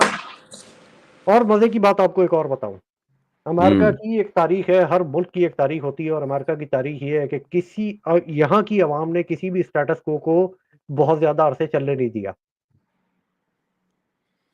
और वो स्टेटस को क्या होता है? वो स्टेटस को होता है, जिस स्टेटस को की मैं बात कर रहा हूं, वो होती है कांग्रेस। अगले साल 4 साल पूरे हो जाएंगे रिपब्लिकन्स को कांग्रेस को होल्ड करते हुए। डोनाल्ड ट्रंप के साथ पिछली दफा भी यही हुआ था। पहले 2 साल कांग्रेस इनकी अपनी थी और इनकी अपनी पार्टी के लोगों ने इनके साथ धोखा किया था, वो एक अलग चीज है। मगर 2 साल के बाद डेमोक्रेट पार्टी ने मेजॉरिटी के साथ कांग्रेस के अंदर सीटें ली थी और उन्होंने फिर बारात निकाली थी। 2026 इलेक्शन का साल है, नवंबर 2026 में इलेक्शन है। इसका मतलब है इसको भी आप गधे के ऊपर उल्टा करके मुंह काला करके बिठाएंगे डोनाल्ड ट्रंप और को। 2027 फरवरी के अंदर अगर इसकी इसी तरह से बारात ना निकली, और ये डोनाल्ड ट्रंप अब जो फैसले करेगा, ये बेसिकली अपने इम्पीचमेंट आर्टिकल्स के ऊपर खुद साइन कर रहा होगा। डोनाल्ड ट्रंप अगर इस जंग में इन्वॉल्व होता है, कोई एग्जेक्टिव ऑर्डर इशू करता है, तो वो उसके इम्पीचमेंट पेपर्स के ऊपर, इम्पीचमेंट के आर्टिकल्स के ऊपर उसके अपने सिग्नेचर हैं, और उसके बाद इसकी बारात 2027 में जो निकलेगी सर, वो दुनिया देखेगी। विदाउट कांग्रेशनल अप्रूवल आप जंग में नहीं जा सकते, ये अमेरिका का आईन कहता है, ये संविधान है, and you can not play with it. तो इसका मतलब ये है कि ये अपनी सियासी मौत के परवाने पे दस्तखत करेगा। जी सर, बिल्कुल, डोनाल्ड ट्रंप अपनी सियासी मौत मरने जा रहा है। जी जनरल सुधाकर साहब, आए ना जरा मैदान में, क्या कहते हैं आप? बिल्कुल बिल्कुल सही, एकदम बैंग ऑन आई वुड से। He is brought out very, I would say, in my opinion, a very accurate, correct perspective and assessment. अच्छा, आगे आने वाले समय में क्या होगा क्या नहीं, क्योंकि जो अमेरिकन एनवायरनमेंट है, it is turning very hostile gradually, because चाहे हम माने ना माने, लोग अलग अलग नाम से बोलते हैं। कोई बोलता है इन्फ्लेशन बढ़ रहा है, कोई बोलता है हाइपर इन्फ्लेशन, कोई कहता है deflation. Actually the cost of living has started going up so much that इनके जो होमलेस हैं, होमलेसनेस बढ़ती जा रही है। चाहे वो इन्होंने जो स्टेप्स उठा हैं इलीगल माइग्रेंट्स के खिलाफ, इसमें उनका जो रिजीम अनपॉपुलर होने लगा है 4th 5th मंथ से। आप देखिए लॉस एंजलिस जैसे जगह में you are having riots. My god, हाँ इस पे बात करें जी, इस पे बात आर्मी हैज करें। Been called in. ये क्या और एक हो नहीं, रहा है भाई? आपका 51 स्टेट में से ये 7 स्टेट में, मेरे खबर के मतलब 7 स्टेट्स में it is brewing, it is boiling, what is boiling. And sir यही बात अगर इंडिया या किसी और मुल्क में होती तो क्या थे, ह्यूमन राइट्स वायोलेशन हो गया, वो हो गया, मिलिट्री रूल हो गया, फिर यूएन से फिर यूएन में लॉबी करके they would have put pressure on the country. इनकी खुद की हालत देखो ना। नहीं, वो तो खैर एक अलग बात है, वो क्या करते हैं। लेकिन सवाल ये है एंडी खान साहब, आप इसमें कोई रोशनी डालें। आज एक केस और था लॉस एंजलिस में और 7 स्टेट्स में कैसे फैल गया? उसी तरफ आने लगा था मैं। आ जाओ फिर, ये लो, उसी तरफ आने लगा था। आज असल में ये जो इन्होंने एक court already, California supreme court जो है डोनाल्ड ट्रंप के अगेंस्ट फैसला दे चुकी है। ये जो इन्होंने फेडरल गार्ड, जो इन्होंने फेडरलाइज किया था नेशनल गार्ड्स को। और आज What's up, beautiful people? It is a beautiful. अच्छा, सॉरी जी।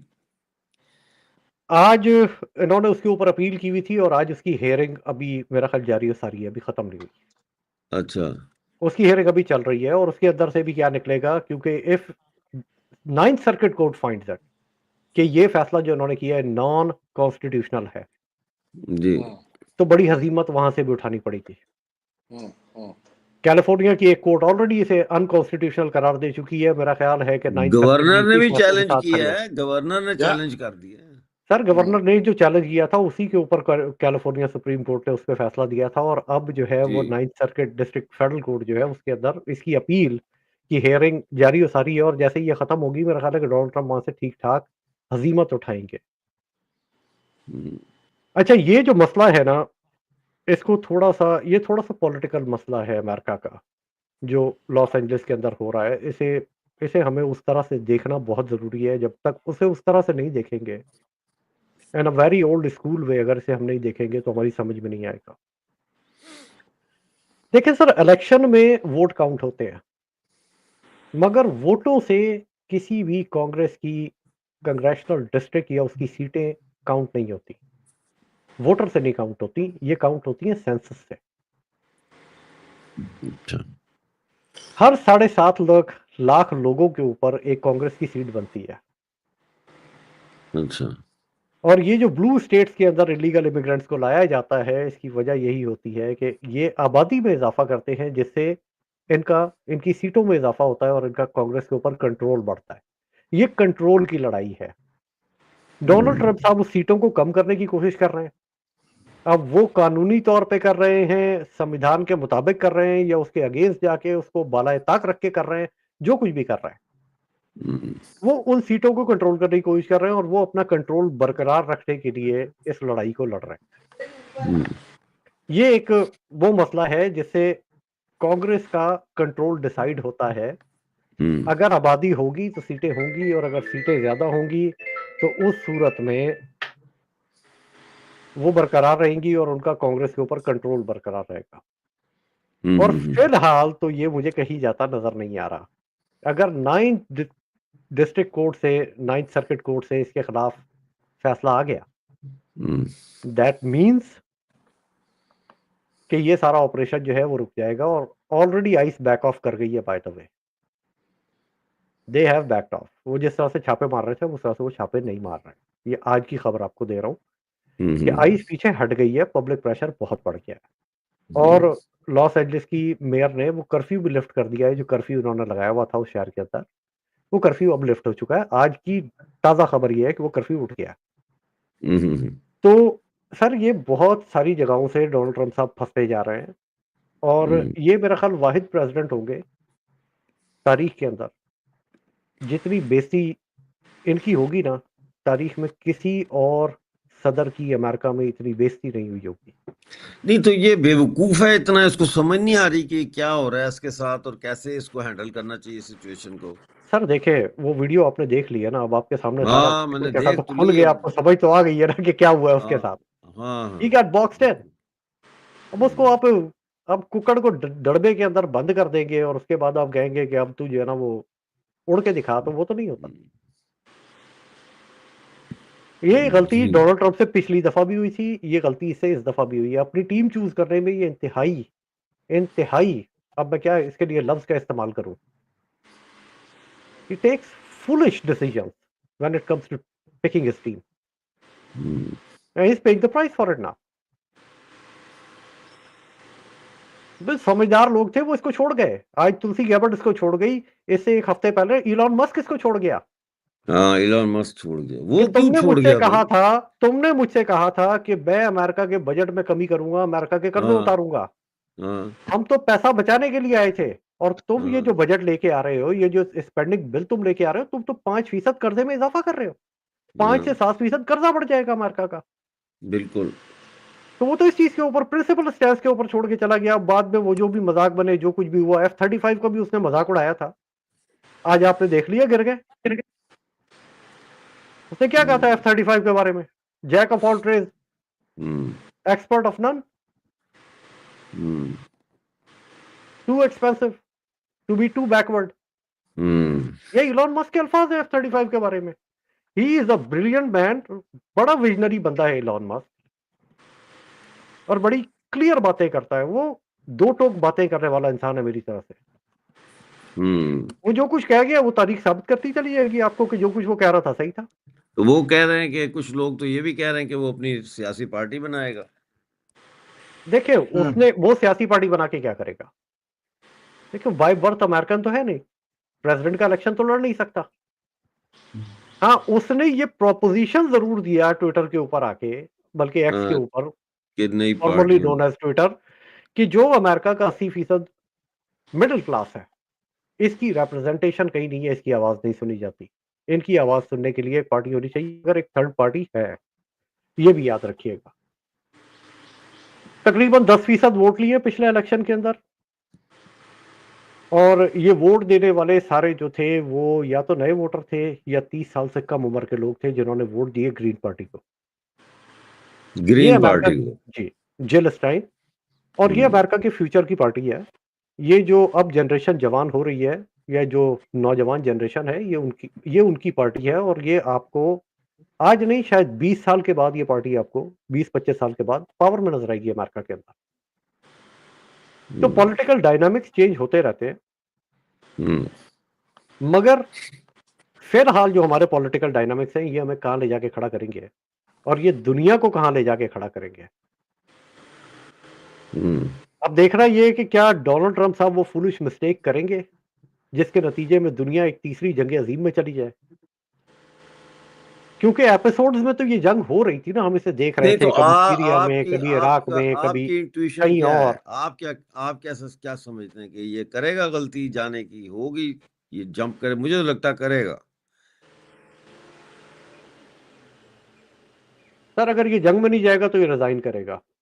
हाँ वो रिजाइन तो ये नहीं करता, जंग में जाएगा। ये वो जिस है शख्स की मैं इतनी बड़ी हो ना, हाँ वो फिर यही करता है, वो मिस्टेक्स ही वो फिर करता है। जंग में ही जाएगा। वो फिर भुट्टो की तरह जो है ना फांसी लगेगा। उसकी भी मैं बहुत थी ना। नहीं भुट्टो तो एस्टेब्लिशमेंट का एजेंट था, छोड़े उसको। एजेंट उसको था या कहाँ जो भी बीच में था, ले आए। मैं की बात कर रहा हूँ भाई, मैं की बात हाँ कर रहा हूँ तो एक और शख्स की भी तो मैं है ना जो उसको फांसी चढ़वाने जा रही है। उसकी भी तो मैं नहीं मर रही। उसकी मैं भी नहीं मर रही जी। तूर साहब सर हाँ जी। अब मैं बताता हूँ सिनेरियो कैसे अनफोल्ड होगा। अच्छा जी, सब सीट बेल्ट बांध लें देखो सारे। सर, देयर इज नो ठीक है। गोइंग बैक, क्योंकि अगर आपने यूएसएस निमिट्स को मोबिलाइज कर दिया means it is decisive, it is not time pass. वो ऐसा एयरक्राफ्ट कैरियर है with a city which carries 5000 हाँ तो वो तो डिफेंस कर दिया ना पर्सनल। उन्होंने, वो तो कर दिया। वो अब पहली चीज तो अब Iran is going to be decimated, ठीक है। मुझे नहीं लगता कि वो इनका मतलब न्यूक्लियर प्रोग्राम का कुछ भी ट्रेस छोड़ेंगे, दे विल डिस्ट्रॉय इट। क्यों? क्योंकि कल अगर वो शाह का बेटे को भी पावर में लाएंगे, they will not want them to possess a nuclear bomb, ये नंबर समर एक। साहब पर क्वेश्चन मेरा एक ले लें बीच में, जिमनी सा सवाल है। आप शाह के बेटे का दूसरी दफा जिक्र कर रहे हैं, उसकी ग्राउंड के ऊपर कितनी सपोर्ट मौजूद है? Zero, zero. It is just he is a puppet और अ फेस बड़ी माने खेज which has come मुस्कुराहट up देते हैं, now. कातिल मुस्कुराहट देते हैं। लोग तलवार से कत्ल करते हैं, ये अपनी मुस्कुराहट से मारता है अगले को। तो अब मेरा ये सवाल है, आ रहा है ये जहाज आ रहा है। देखिए बात सुने, चल पड़ा है देखिए ये चल पड़ा है, मुझे पता है, मगर रेड सी में जो कुछ हुआ है वो भी दुनिया ने देखा है। इसको भी 2-4 कहीं हाइपरसोनिक घुस गए ना, तो वो रेपुटेशन भी बढ़ जानी है यार। हाँ, बहुत ये बुरी हो बात जाएगी, सही है। कुत्ते वाली हो जाएगी, ना करो यार। They can't counter drones. Drones तो फिर भी हिट कर जाएंगे इसको, मिसाइल को शायद काउंटर कर ले, पर ड्रोन्स को I don't know how many it will stop भाई एट वन ये टाइम। जो है G7 वालों ने आज जो बयान दिया है ईरान के खिलाफ, तो उसके बाद ये जो है ये डोनाल्ड ट्रंप चला गया वहां से, वापस अमेरिका गया है। और ये सारे जो है, इसका मतलब ये है कि यूरोप और नेटो जो है वो सारे मतलब है कि खिलाफ हैं, they are not happy with him. हाँ, मैक्रोन ने मना कर दिया है, मैक्रोन ने साफ साफ बोल दिया है, you going to attack Iran will not have a good result. क्योंकि फ्रांस ने आयतुल्लाह खमेनी को कितने साल पनाह दे के रखी। बिल्कुल वाई? बिल्कुल। बिकॉज सर फ्रांस इसमें का एक चीज और वेस्टेड है, इंटरेस्ट था। हाँ जी। एक चीज और है, जिस वक्त इंडिया पाकिस्तान की वॉर चल रही थी, बड़े धीमे अल्फाज में चाइना से एक स्टेटमेंट आया था, we will transfer the technology to Iran. ये स्टेटमेंट याद रखिएगा कि उन्होंने ये स्टेटमेंट ऑलरेडी दिया हुआ है। दूसरे, उनका कॉम्प्रीहेंसिव स्ट्रेटेजिक अलायंस है ईरान के साथ। जब आप उसके ऊपर अटैक करेंगे तो इट्स द सेम थिंग, जैसे आप सीटो सेंटो के किसी एक मुल्क के ऊपर अटैक करते हैं तो वो पूरे के ऊपर समझा जाता है। आप नेटो के किसी एक मुल्क पे अटैक करेंगे तो वो उसी तरह से समझा जाएगा। जब आप ईरान के ऊपर अटैक करेंगे तो वो चाइना के ऊपर अटैक तस्वर किया जाएगा। बिल वास्ता या बिला वास्ता उस ताकत को आप बीच में ले आएंगे, जिसके लिए रैंड कॉर्पोरेशन आपको 100 दफा ये लिख के दे चुकी है, we can not win a war from China. ये ऑन रिकॉर्ड मौजूद है, उनकी वेबसाइट के ऊपर मौजूद है। मैं अपने अल्फाज को बना नहीं रहा। डॉक्टर मिर्जा साहब, अगर आपकी इजाजत हो, खान साहब जी, थोड़ा जी। ये पॉइंट को रिपीट करेंगे। ये पॉइंट, ये जो लास्ट 2 लाइंस आपने जो बोला है, इसको if you don't mind, can you repeat what you said? It's very important. Sir 2 चीजें मैंने कही थी। एक कि जिस वक्त इंडिया पाकिस्तान की जंग चल रही थी, उस वक्त चाइना ने ये स्टेटमेंट दिया था, we will do a technology transfer to Iran. Correct. और दूसरी चीज, उन्होंने चाइना के साथ, चाइना और ईरान के बीच में एक कॉम्प्रीहेंसिव स्ट्रेटेजिक पार्टनरशिप है। और दैट मीन्स कि जिस तरह आप नेटो के किसी एक मुल्क के ऊपर हमला करते हैं, बिल्कुल उसी तरह से जब आप ईरान हमला करेंगे तो बिल वास्ता या बिला वास्ता आप चाइना को बीच में घसीट देंगे। और वो सिर्फ अब तक इसमें इन्वॉल्व इसलिए नहीं हुए हैं कि ये मसला सिर्फ और सिर्फ इसराइल और ईरान के बीच में चल रहा है। जिस सेकंड अमेरिका इसमें इन्वॉल्व होगा, चाइना इसमें इन्वॉल्व हो जाएगा। तो इसका मतलब आप और ये कहना अमेरिका चाह रहे हैं, मोहताज है, एक चीज और समझ लीजिए, अमेरिका मोहताज है चाइना का। चाइना अमेरिका का मोहताज नहीं है। 1980 में अमेरिका ने एक बहुत बड़ी गलती की थी, और वो थी अपनी और एक्सट्रैक्शन इंडस्ट्री पूरी की पूरी उठा के चाइना ट्रांसफर कर दी थी।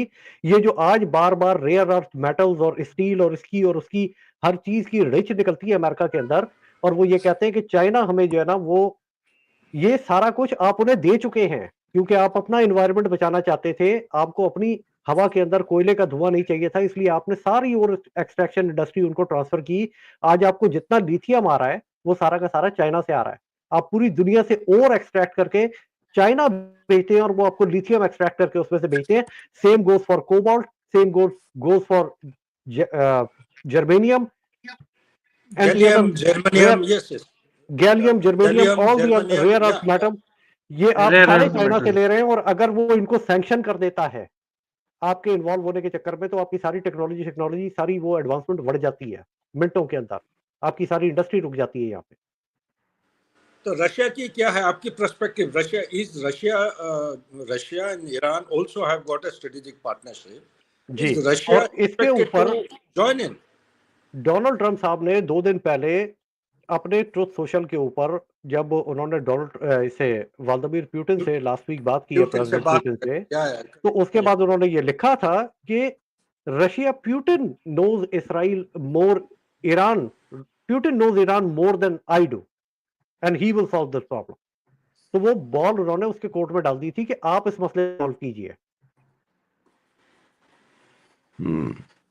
और आज एक स्टेटमेंट जो है वो आई थिंक चाइना से या रशिया से किसी एक मुल्क से, वो मेरी नजर से अभी गुजरी थी टेलीग्राम के ऊपर, वो आ गई है कि अब इस मसले का there is no going back on it, this war will continue. जिसके ऊपर Sir, मैंने it ये is स्टेटमेंट a आपको ये दी थी कि इन दो में से कोई ये खत्म होगा तो ये जंग खत्म होगी। अच्छा, ये उत्तर प्रदेश ने एक सवाल किया, ये कह रहे हैं सर एक क्वेश्चन, क्या इस्लाम की हार हो रही है? कौन नहीं। देगा देखिए, जवाब? एक थ्योरी है, जो मार्को रूबियो का एक इंटरव्यू है, क्लैश ऑफ सिविलाइजेशन, उसे पढ़िए, आपको बहुत कुछ समझ में आएगा। ये एक क्लैश है। फुकुयामा की है? नहीं, मार्को रूबियो की एक इंटरव्यू है जिसके अंदर वो क्लैश ऑफ सिविलाइजेशंस की बात कर रहा है। और क्लैश ऑफ उससे सिविलाइजेशन किताब भी जी। छपी है ना, जब जॉर्ज बुश का टाइम था। तो उसके अंदर वो बात कर रहा है इसके ऊपर, और ये इस टाइम जो है वो American imperialism versus Islam, yes that's what it is. इसका रिजल्ट क्या निकलेगा, कौन हारेगा कौन जीतेगा, वी कैन नॉट से। फिलहाल इसे कहना बहुत मुश्किल है, मगर जिस वक्त ये शुरू होगा, और ये जो आपके दुनिया के 3 बड़े ऑर्गेनाइज रिलीजन हैं, जिन्हें हम ऑर्गेनाइज रिलीजन कहते हैं, जिनके अंदर कोई इल्हामी किताब मौजूद है, इसमें आप जूदिज्म को ले लीजिए, जो जूइश रिलीजन है, उनके यहाँ कॉन्सेप्ट मौजूद है हर्माजदौन का। आप ईसाइयों के पास आ जाइए, इनके पास कॉन्सेप्ट मौजूद है जिसे ये कहते हैं आर्मागेडन। और आप इस्लाम को स्टडी कर लीजिए, इसके अंदर कॉन्सेप्ट मौजूद है मलहमतुल कुबरा का। ये एक इतनी बड़ी जंग है कि जिसके अंदर ये कहते हैं कि दुनिया की 2/3 से ज्यादा आबादी मर जाएगी, इतने लोग मरेंगे और इतनी लाशें होंगी इस जंग के एंड पर, इतनी लाशें होंगी कि परिंदों को बैठने की जगह नहीं मिलेगी, जमीन के ऊपर बैठने की जगह परिंदों के लिए नहीं होगी, इतनी लाशें बिखरी हुई होंगी दुनिया के अंदर। और ये कन्वेंशनल वॉर बार बार कहता हूं जी, मैं आपको बार बार जो ये कहता हूं ना, नहीं, इसके अंदर एक चीज और भी मौजूद है। एक हदीस है सही बुखारी के अंदर कि आखिरी जो दौर आएगा, उसके अंदर आखिरी दौर की जो जंगें होंगी, उसके अंदर फेंक कर मारने वाले हथियार, वो असल में जो इशारा हो रहा है, आज फेंक के मारने वाले हथियार मिसाइल है। अच्छा। नहीं, आज फेंक के मारने वाला मिसाइल है ना, आज रॉकेट और मिसाइल फेंका जाता है।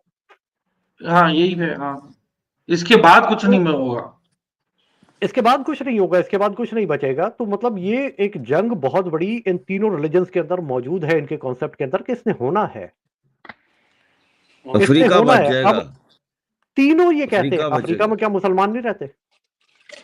हाँ सर, बोको हराम है उधर साली। अच्छा, सही बात। अल-शबाब बैठी हुई है, बोको हराम बैठी हुई है, मोरक्को है, सूडान है, जनरल साहब को मोरितानिया है। हमने तो वहां से शो तो करना है, हमने तो वहां पे भी मुसलमान मौजूद है, वहां पे भी ईसाई मौजूद है। ये नहीं है कि ये रिलीजन, एथियोपिया में क्रिश्चियन मौजूद है, ये तो नहीं है ना कि ये रिलीजन एग्जिस्ट नहीं करते और रिलीजन की आइडियोलॉजीज एग्जिस्ट नहीं करती, वो एग्जिस्ट करती हैं। और ये रिलीजियस आइडियोलॉजीज आज के दौर में जो आप जंगे देख रहे हैं, that religious ideologies behind it. मैं इसीलिए आपको कहता हूं ना कि मजहब को आप खारिज नहीं कर सकते इन सारे सिनेरियोज में, मजहब इसमें कहीं ना कहीं मौजूद है। सर, मजहब ही मौजूद है। Why has America never attacked a Christian country? UK कभी क्रिश्चियन कंट्री के खिलाफ क्यों नहीं गया इन मॉडर्न टाइम्स? नहीं सर, अमेरिका ने क्रिश्चियन कंट्री को अटैक किया। सर, फ्रांस के खिलाफ कोई नहीं गया है कोई। ये जो वर्ल्ड वॉर 2 में इकट्ठी थी western countries, all are Christian. देखिए बात कर रहे majority. हैं, इस वक्त एक बहुत बड़ी war between Christians and Orthodox Christians हो रही है, जैसे आप उस नजर से नहीं देख रहे मगर मैं देख रहा हूँ ना। वो क्या है, थोड़ा सा बयान फरमाएं उसके ऊपर। ये यूक्रेन की जो जंग Protestant है, and contestant. ये जो यूक्रेन की जंग है, हाँ, ये क्या, ये जो आपके रशिया में लोग बैठे हुए हैं, प्रेसिडेंट पुतिन क्या है? ये ऑर्थोडॉक्स क्रिश्चियन नहीं है, ऑर्थोडॉक्स Orthodox. क्रिश्चियन है बिल्कुल। हाँ, he is an Orthodox Christian. और दूसरी तरफ आपके ये प्रोटेस्टेंट क्रिश्चियन। Protestant. तो सर इसमें भी एक मजहबी एंगल है जो आज से नहीं, हाँ, खिलाफत उस्मानिया यस, के दौर के पीछे से चला आ रहा है। वो जो आपकी ये होती थी रोमन जैसे एम्पायर, उस दौर से चला आ रहा है सुन्नी जब शिया, कॉन्स्टेंटिनोपलस होता था। जैसे सुन्नी और शिया के बीच है, वैसे ही प्रोटेस्टेंट और कैथोलिक्स के बीच है। हाँ, मगर आपने अनफॉर्चुनेटली जो ये पूरा गजा का सिनेरियो क्रिएट हुआ ना, इसके अंदर वो सुन्नी शिया का फर्क किसी हद तक अरब दुनिया के अंदर से मिटा है, सीरिया में नहीं मिट सका। सीरिया में वो एक लड़ाई जारी थी और अभी भी जारी है, आज भी वहां पे गर्दनें उतर रही हैं बाय द वे, मगर America is fine with it. America is fine with it यार। ये मतलब अमेरिका की बहुत पुरानी पॉलिसी है, आई नेवर डिस्कस दिस, कि आपने पहले तालिबान बनाए और नॉर्दर्न यस, अलायंस को आपने टिका के कुटवाया, जो कि हाँ, वो आपके उज़्बेक थे, शिया थे, हज़ारा थे, उनको आपने टिका के उनकी कुटाई करवाई और और बाद तालिबान में के खिलाफ उनके साथ दोबारा गले मिल लिए। अच्छा, फिर जाके उसी नॉर्दर्न अलायंस के साथ आप खड़े हो गए और आपने कहा यार तुम बड़े मजलूम हो, तुम पे बड़ा जुल्म हुआ है, हम तुम्हारे साथ हैं, हम तुम्हारे साथ मिलकर लड़ेंगे। एग्जैक्टली सेम चीज इन्होंने इराक के अंदर की। सदाम को पाला किसने, बनाया किसने? अमेरिका ने बनाया। सदाम को वेपन्स किसने दिए? ईरान इराक वॉर के लिए अमेरिका ने दिए। सारे वेपन्स उसको देते रहे, शियों की वो कुट लगाता रहा और आखिर में जाके ये शियों के साथ खड़े हो गए। उन्होंने कहा ओहो तुम बड़े मजलूम हो, तुम्हारे पे बड़ा जुल्म किया सदाम ने, हम तुम्हारे लिए जंग लड़ेंगे, और उसके साथ नहीं मिलकर तो लड़ जब गए। ईरान इराक की जंग हो रही थी उस वक्त ये इजराइल के थ्रू असला पहुंचा रहे थे ईरान को भी। नहीं नहीं उल्टा सर, रेबल्स का नहीं जो नहीं, केस था। इसराइल का नहीं। यूएसए के यस, इसराइल फैंटम्स की और टॉमकैट इसराइल का ईरान के इतना पास है। इन्वॉल्वमेंट नहीं था। इसराइल का इतना इन्वॉल्वमेंट नहीं था। एक बंदे का मैं नाम यहाँ पे ले देता हूँ, उसकी गाड़ी में लेडी डायना मर गई थी, दोदी अल फैयाद। डोडी हाँ डोडी हाँ अल हाँ, फायद। हाँ, सबसे बड़ा दलाल था उस वक्त, सबसे बड़ा आर्म्स ब्रोकर उस दौर का। ये दोनों को बेच रहा था, ईरान को भी और इराक को भी। सही है। अच्छा, अब ये एक सवाल छोटा सा आपके लिए आया है कि जी, और इस सवाल को देख लें, और हमारे साथ मुसलसल 1000 से ऊपर लोग जुड़े हुए लाइव हमें देख रहे हैं, तो आप मुझे बताएं शो को जारी रखना है या शो को जो है वो वाइंड अप करें? नहीं सर, Wind इसे up. क्लोजिंग कमेंट्स के साथ वाइंड अप करते हैं। मेरी अच्छा, नजर में ये जंग अभी खत्म होने नहीं जा रही, इस अच्छा, जंग ने अभी मजीद चलना है। इस जंग के और बड़े एंगल्स हैं, इन दो में से कोई एक कंप्लीटली तबाह होगा तो ये जंग खत्म होगी, अदरवाइज ये जंग मुझे खत्म होती नजर नहीं आ रही। ठीक है, ये आपका एंडिंग बाकी कमेंट। मेजर साहब को और मेजर जनरल साहब को सुन लेते हैं कि इनका क्या हाँ एंगल है जी, इसके ऊपर। दो जी अपना अपना एंगल। Sir after you. नहीं तू देखो ना you are an कितनी expert. कितना मैं यही देखना चाह रहा था, ये होती है सीनियरिटी की कदर और रिस्पेक्ट, और समर, अच्छे खानदान के समर, बच्चे हैं ये।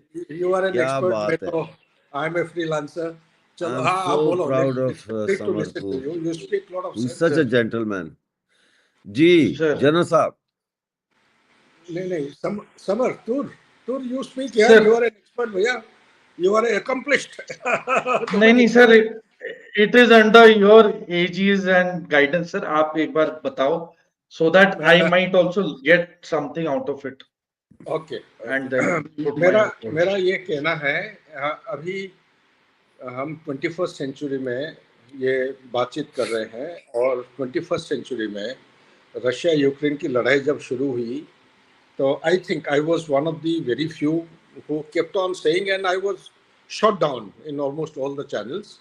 आई थिंक कि ये लड़ाई ना 7 दिन ना 15 दिन में ख़त्म होगा, हो सकता है उसको 10 साल लग जाए, 15 साल। So it is happening in the same manner, and same is the case with Hamas और इजराइल के बीच में। It is not likely to end because the complexity of the geopolitics, geoeconomics, geostrategy, it is actually accentuating and going towards such strategic rivalry that it is leading to a point. This is my perspective. The Yeah, way yeah. you see, it is leading to a point where the Thucydide trap is being challenged. What is Thucydide trap? The Thucydide trap says any accomplished or established power will never allow any rising power to come up to its footing. ये professor Allison का है, socio economist, political scientist of USA. 2015 को इसको उन्होंने publicise किया था। तो उसमें काफ़ी सारे उन्होंने उदाहरण दिए हैं। मैं सिर्फ I am not centering around Iran versus Israel. I am centering around the conflicts which are unfolding gradually in the world order today. They will have a dimension of an eternal conflict. And when I say eternal, इसका मतलब ये नहीं कि 24/7 365 गोलाबारी करते रहेंगे. There will be intermittent firing. There will be concept of mow the grass by Israelis.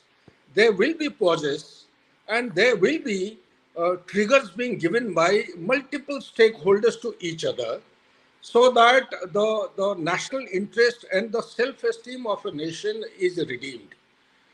Plus, there is also an angle of critical mineral, which Mr. Khan brought out. There is an angle of technology. There is an angle of USA losing its supremacy as a superpower. So therefore, in my opinion, this will continue till such time there is some semblance. Ultimately, what is the aim? The low-hanging fruit which Donald Trump is driving is the Abraham Accord, to my mind and understanding. So, जब तक ये छोटा-मोटा कोई चीज achieve हो पाएगा, perhaps it will give some kind of a break or some kind of a pause. But that pause is going to be very, very short and temporary. It will lead to some kind of a historical, traditional fault line between Shia and Sunni in Middle East, and therefore that battle or the war which is going on unleashed by Israel against Iran and vice versa is unlikely to come to an end. I tend to agree and endorse what Mr. Khan has said. Back to you, Dr. Saab. जी, ये जो बात Ibrahim accords की है ना आपने, यही बात Andy Khan साहब मुझसे फ़ोन पे भी कर रहे थे। बहरहाल चलते हैं मेजर तूर साहब की तरफ, आपके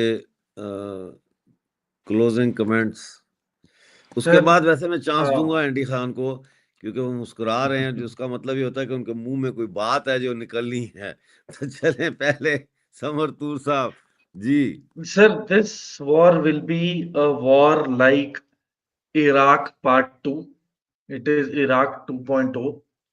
इसमें जब तक ग्राउंड फोर्सेस नहीं उतरेंगी, इसका कोई डिसाइसिव रिजल्ट नहीं निकलना है। जहां तक लीडरशिप ऑफ ईरान है, it will stretch its survival as long as possible, whether it takes political asylum in North Korea, it takes political asylum in Russia, or it takes political asylum in China. Because France is very vulnerable, sir. CIA is very active, so they will not take a chance. So मैं आपको एक चीज बता दूं sir, that US going to war with Iran has hampered many countries in the West and East in terms of acquiring natural resources for their survival and for their economies. The dictating of USA to the world from whom what we should buy, how much we should buy, at what price we should buy, I think that era and time has gone. There will be disagreements, open disagreements, and the hypocrisy of USA will be called out, and this war might result in impeachment of President Donald Trump. He will be the scapegoat if this war doesn't pan out in a favorable way how the US wants. And there will be many countries and secret agencies of the West who will simultaneously be helping Iran, and there will be another set of countries which are pro-US like UK and USA. इसके अलावा मुझे और कोई दिख नहीं रहा है जो बहुत ही ठोस मन के साथ ईरान के खिलाफ हो। तो the balance would remain, and I think अभी जिस तरीके से अफगानिस्तान से यूएसए को खदेड़ा गया है, मुझे नहीं लगता कि they will put troops on the ground. If they do, it will be something like a repeat of Iraq. It will be a bloody war. It will, and we are not counting the Houthis. Houthis में लाखों, there are lakhs of fighters in Yemen. अभी आपने 3 दिन पहले के visual देखे जब वो स्क्रीन पे देख रहे थे, मतलब लाखों की तादाद में लोग स्क्रीन पे देख रहे हैं कि इजराइल पे कहां पे स्ट्राइक और मिसाइल्स गिर रही हैं. So you can imagine the motivation that for them it is like a football match कि भाई ये तो जीतना ही है जो मर्जी हो जाए. And they will go on ground, they will go to Iran and they will fight for Iran, they will die for Iran. I am telling the ground reality, if somebody likes it or not, but ये लंबा चलने वाला है sir, लंबा चलने वाला. Andy Khan, ये tour, ये जो आपने बात की है ना मेजर साहब, कि they were watching it like a football match, मेरे लिए और आपके लिए और जनरल सुधाकर साहब के लिए क्या आज के दौर की जंग फुटबॉल मैच नहीं है? हम भी तो ऐसे ही देखते हैं. Now we watch the war, our time is over, now we watch the war for the entertainment. और ये अमेरिका में सबसे बड़ी एंटरटेनमेंट है, अमेरिका में सबसे बड़ी एंटरटेनमेंट है. याद है वो वक्त आपको जब मतलब वो बिल क्लिंटन के दौर के अंदर रोमानिया के ऊपर बॉम्बार्डमेंट किया था? नहीं, बिल क्लिंटन के टाइम में रोमानिया पे बॉम्बार्डमेंट किया था.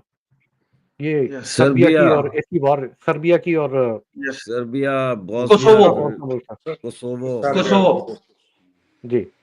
तो वो लाइव दिखाया गया था, सारी बॉम्बार्डमेंट लाइव दिखाई गई थी सीएनएन के ऊपर. अमेरिका में लोग बैठ के बम देख रहे हैं, लोगों की एंटरटेनमेंट है ये. इसके अंदर एक बड़ा डेंजरस एंगल है जिसकी तरफ सुधाकर जी ने इशारा किया. मैं जाऊं फिर? डेंजरस है तो मैंने अकेला हूं, मैं टूर में भी उसकी तरफ जो है ना वो इशारा किया. इसका बहुत डेंजरस एंगल है डॉक्टर साहब, उसको समझने की जरूरत है कि इस जंग के कुछ डिसाइसिव नतीजे निकलने बहुत जरूरी है, और अगर नहीं निकले तो इसका एक बहुत डेंजरस एंगल है जिसको आप और मैं आज डिस्कस किए बगैर गुजर जाएंगे, और लोग कल को बैठ के सोच रहे होंगे कि इन्होंने इसके ऊपर बात क्यों नहीं की. अगर कोई सीज फायर एग्रीमेंट हो गया तो कल तक तो शायद ईरान का एटम बम बनाने का कोई मूड नहीं था. अगर कोई सीज फायर एग्रीमेंट हुआ तो एटम बम बनेगा, ये भी मैं आपको बताऊं, बनेगा. और नॉर्थ कोरिया रेडीमेड ही दे देगा कि भी तुम रेडीमेड ही रखो. Might not be a sophisticated bomb, it might be a dirty bomb and they will use it. ये इसका डेंजरस एंगल है. इसका कोई डिसाइसिव नतीजा निकलना बहुत जरूरी है. वही बात आ गई जहां से हमने शुरू किया था कि Iran Israel war and the emerging new world order. उस न्यू वर्ल्ड ऑर्डर में फिर या ईरान रह सकता है या इजराइल रह सकता है. देखिए, न्यू वर्ल्ड ऑर्डर की शुरुआत हुई थी 2007 के अंदर, हम उसे मिस कर गए हैं. 2007 वो ईयर है जब अमेरिका की और रशिया की ये मिसाइल डिफेंस ट्रीटी जो है वो एक्सपायर हुई थी, और पुतिन ने इनकार कर दिया था इसको दोबारा रिन्यू करने से. और उसके बाद रेडियो के ऊपर 2007 में ही उसने रेडियो के ऊपर स्पीच करके अपने फौजियों को ये कहा था कि एक बहुत बड़ी जंग की तैयारी करो. हम बहुत सारे इवेंट भूले हुए तारीख के, हमें वो याद नहीं है. फिर 2007 ही वो ईयर है जिसके अंदर उसकी नेवी निकली थी और वेनेजुएला तक जाने के लिए उन्होंने 3 दिन मेडिटेरेनियन चैनल लॉक करके रखा था. हम ये भूल गए हैं. न्यू वर्ल्ड ऑर्डर 2007 में शुरू हुआ था कि there have to be a second new world order and the world have to abide by it. We are standing on the edge of it now. अब तो ये कंप्लीट होने जा रहा है. अब आपको साफ साफ जो है वो सारी डिवीजन नजर आ रही हैं. 68 कंट्रीज ने, ये लास्ट वीक जो ब्रिक्स की समिट हुई है, 68 ममालिक इस चीज के ऊपर राजी हुए हैं कि हम अपनी लोकल करेंसीज के अंदर ट्रेड करेंगे. डी डॉलराइजेशन का जो हुआ है वो कुछ जोक नहीं है. उनको डॉलर बढ़ता नजर आ रहा है. It's a real nightmare. Sir, India की economy is progressing but dollar पे वही अटकी हुई है सुन. So we are with the mindset कि यार हम क्यों, why should we be suppressed by a currency which is not evaluating the Indian rupee in terms of its progress. बल्कि उल्टा ही हो रहा है. हम फिर वहीं चौथी आ गए हैं। लार्जेस्ट इकोनॉमी तो बन रहे हैं, पर जो डॉलर के खिलाफ पहले 80 रुपए थे, अब 82 हो गए, अब 84 हो गए। अब मुझे लग रहा है कि अगर हम वर्ल्ड की नंबर 1 इकोनॉमी भी बनेंगे, तो मुझे लग रहा है कि डॉलर तब भी इंडियन रुपी से स्ट्रांग ही रहेगा। सो दिस इज इलॉजिकल, तो सर इररेलेवेंट। वो जो थ्योरी मैंने आपके सामने फोन के ऊपर पेश की थी कि बड़ी बड़ी एम्पायर्स का जवाल होता है, और जब उनका जवाल होता है तो वो पॉपुलिज्म की तरफ भागती है कि शायद ये पॉपुलिज्म हमें बचा लेगा। आज अमेरिका का वो दौर मैं और आप अपनी आंखों से देख रहे हैं। मेरे और आपके दादा परदादा ने शायद बर्तानिया का जवाल देखा था। मैं और आप उस दौर में जी रहे हैं जहां एक और एम्पायर गिरने जा रही है, और इसके मुकाबले में कोई नई एम्पायर निकल के आएगी, तो वो जो सेंचुरी ऑफ द ईस्ट वाली थ्योरी है, I think it's about to be true. And on this note, we conclude our show. Thank you very much for everyone who has joined us. More than 1,142 people had joined at one point, and throughout we have maintained over 1,000 people who have been watching us and हमारे साथ जुड़े और हमारी बातचीत को सुना। और Andy Khan साहब का बहुत शुक्रिया कि उन्होंने अपना कीमती वक्त दिया। जनाब मेजर जनरल सुधाकर साहब जंप लगा के बेड से बाहर निकले हमारा शो देख के, उनका भी बहुत बहुत धन्यवाद है। बहुत शुक्रिया, आप लोगों की इनपुट बहुत महत्वपूर्ण रही। और समर तूर साहब, सॉरी आपकी मैंने रात की नींद खराब अरे की, नहीं सर, लेकिन ये है कि दोनों पूरा हक है। Thank you sir, thank you, always respect you for that sir, thank you.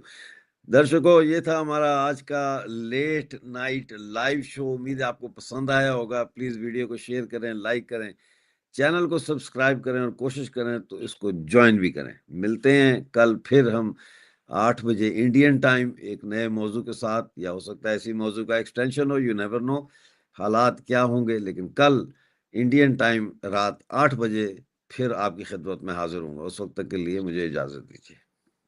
Thank you.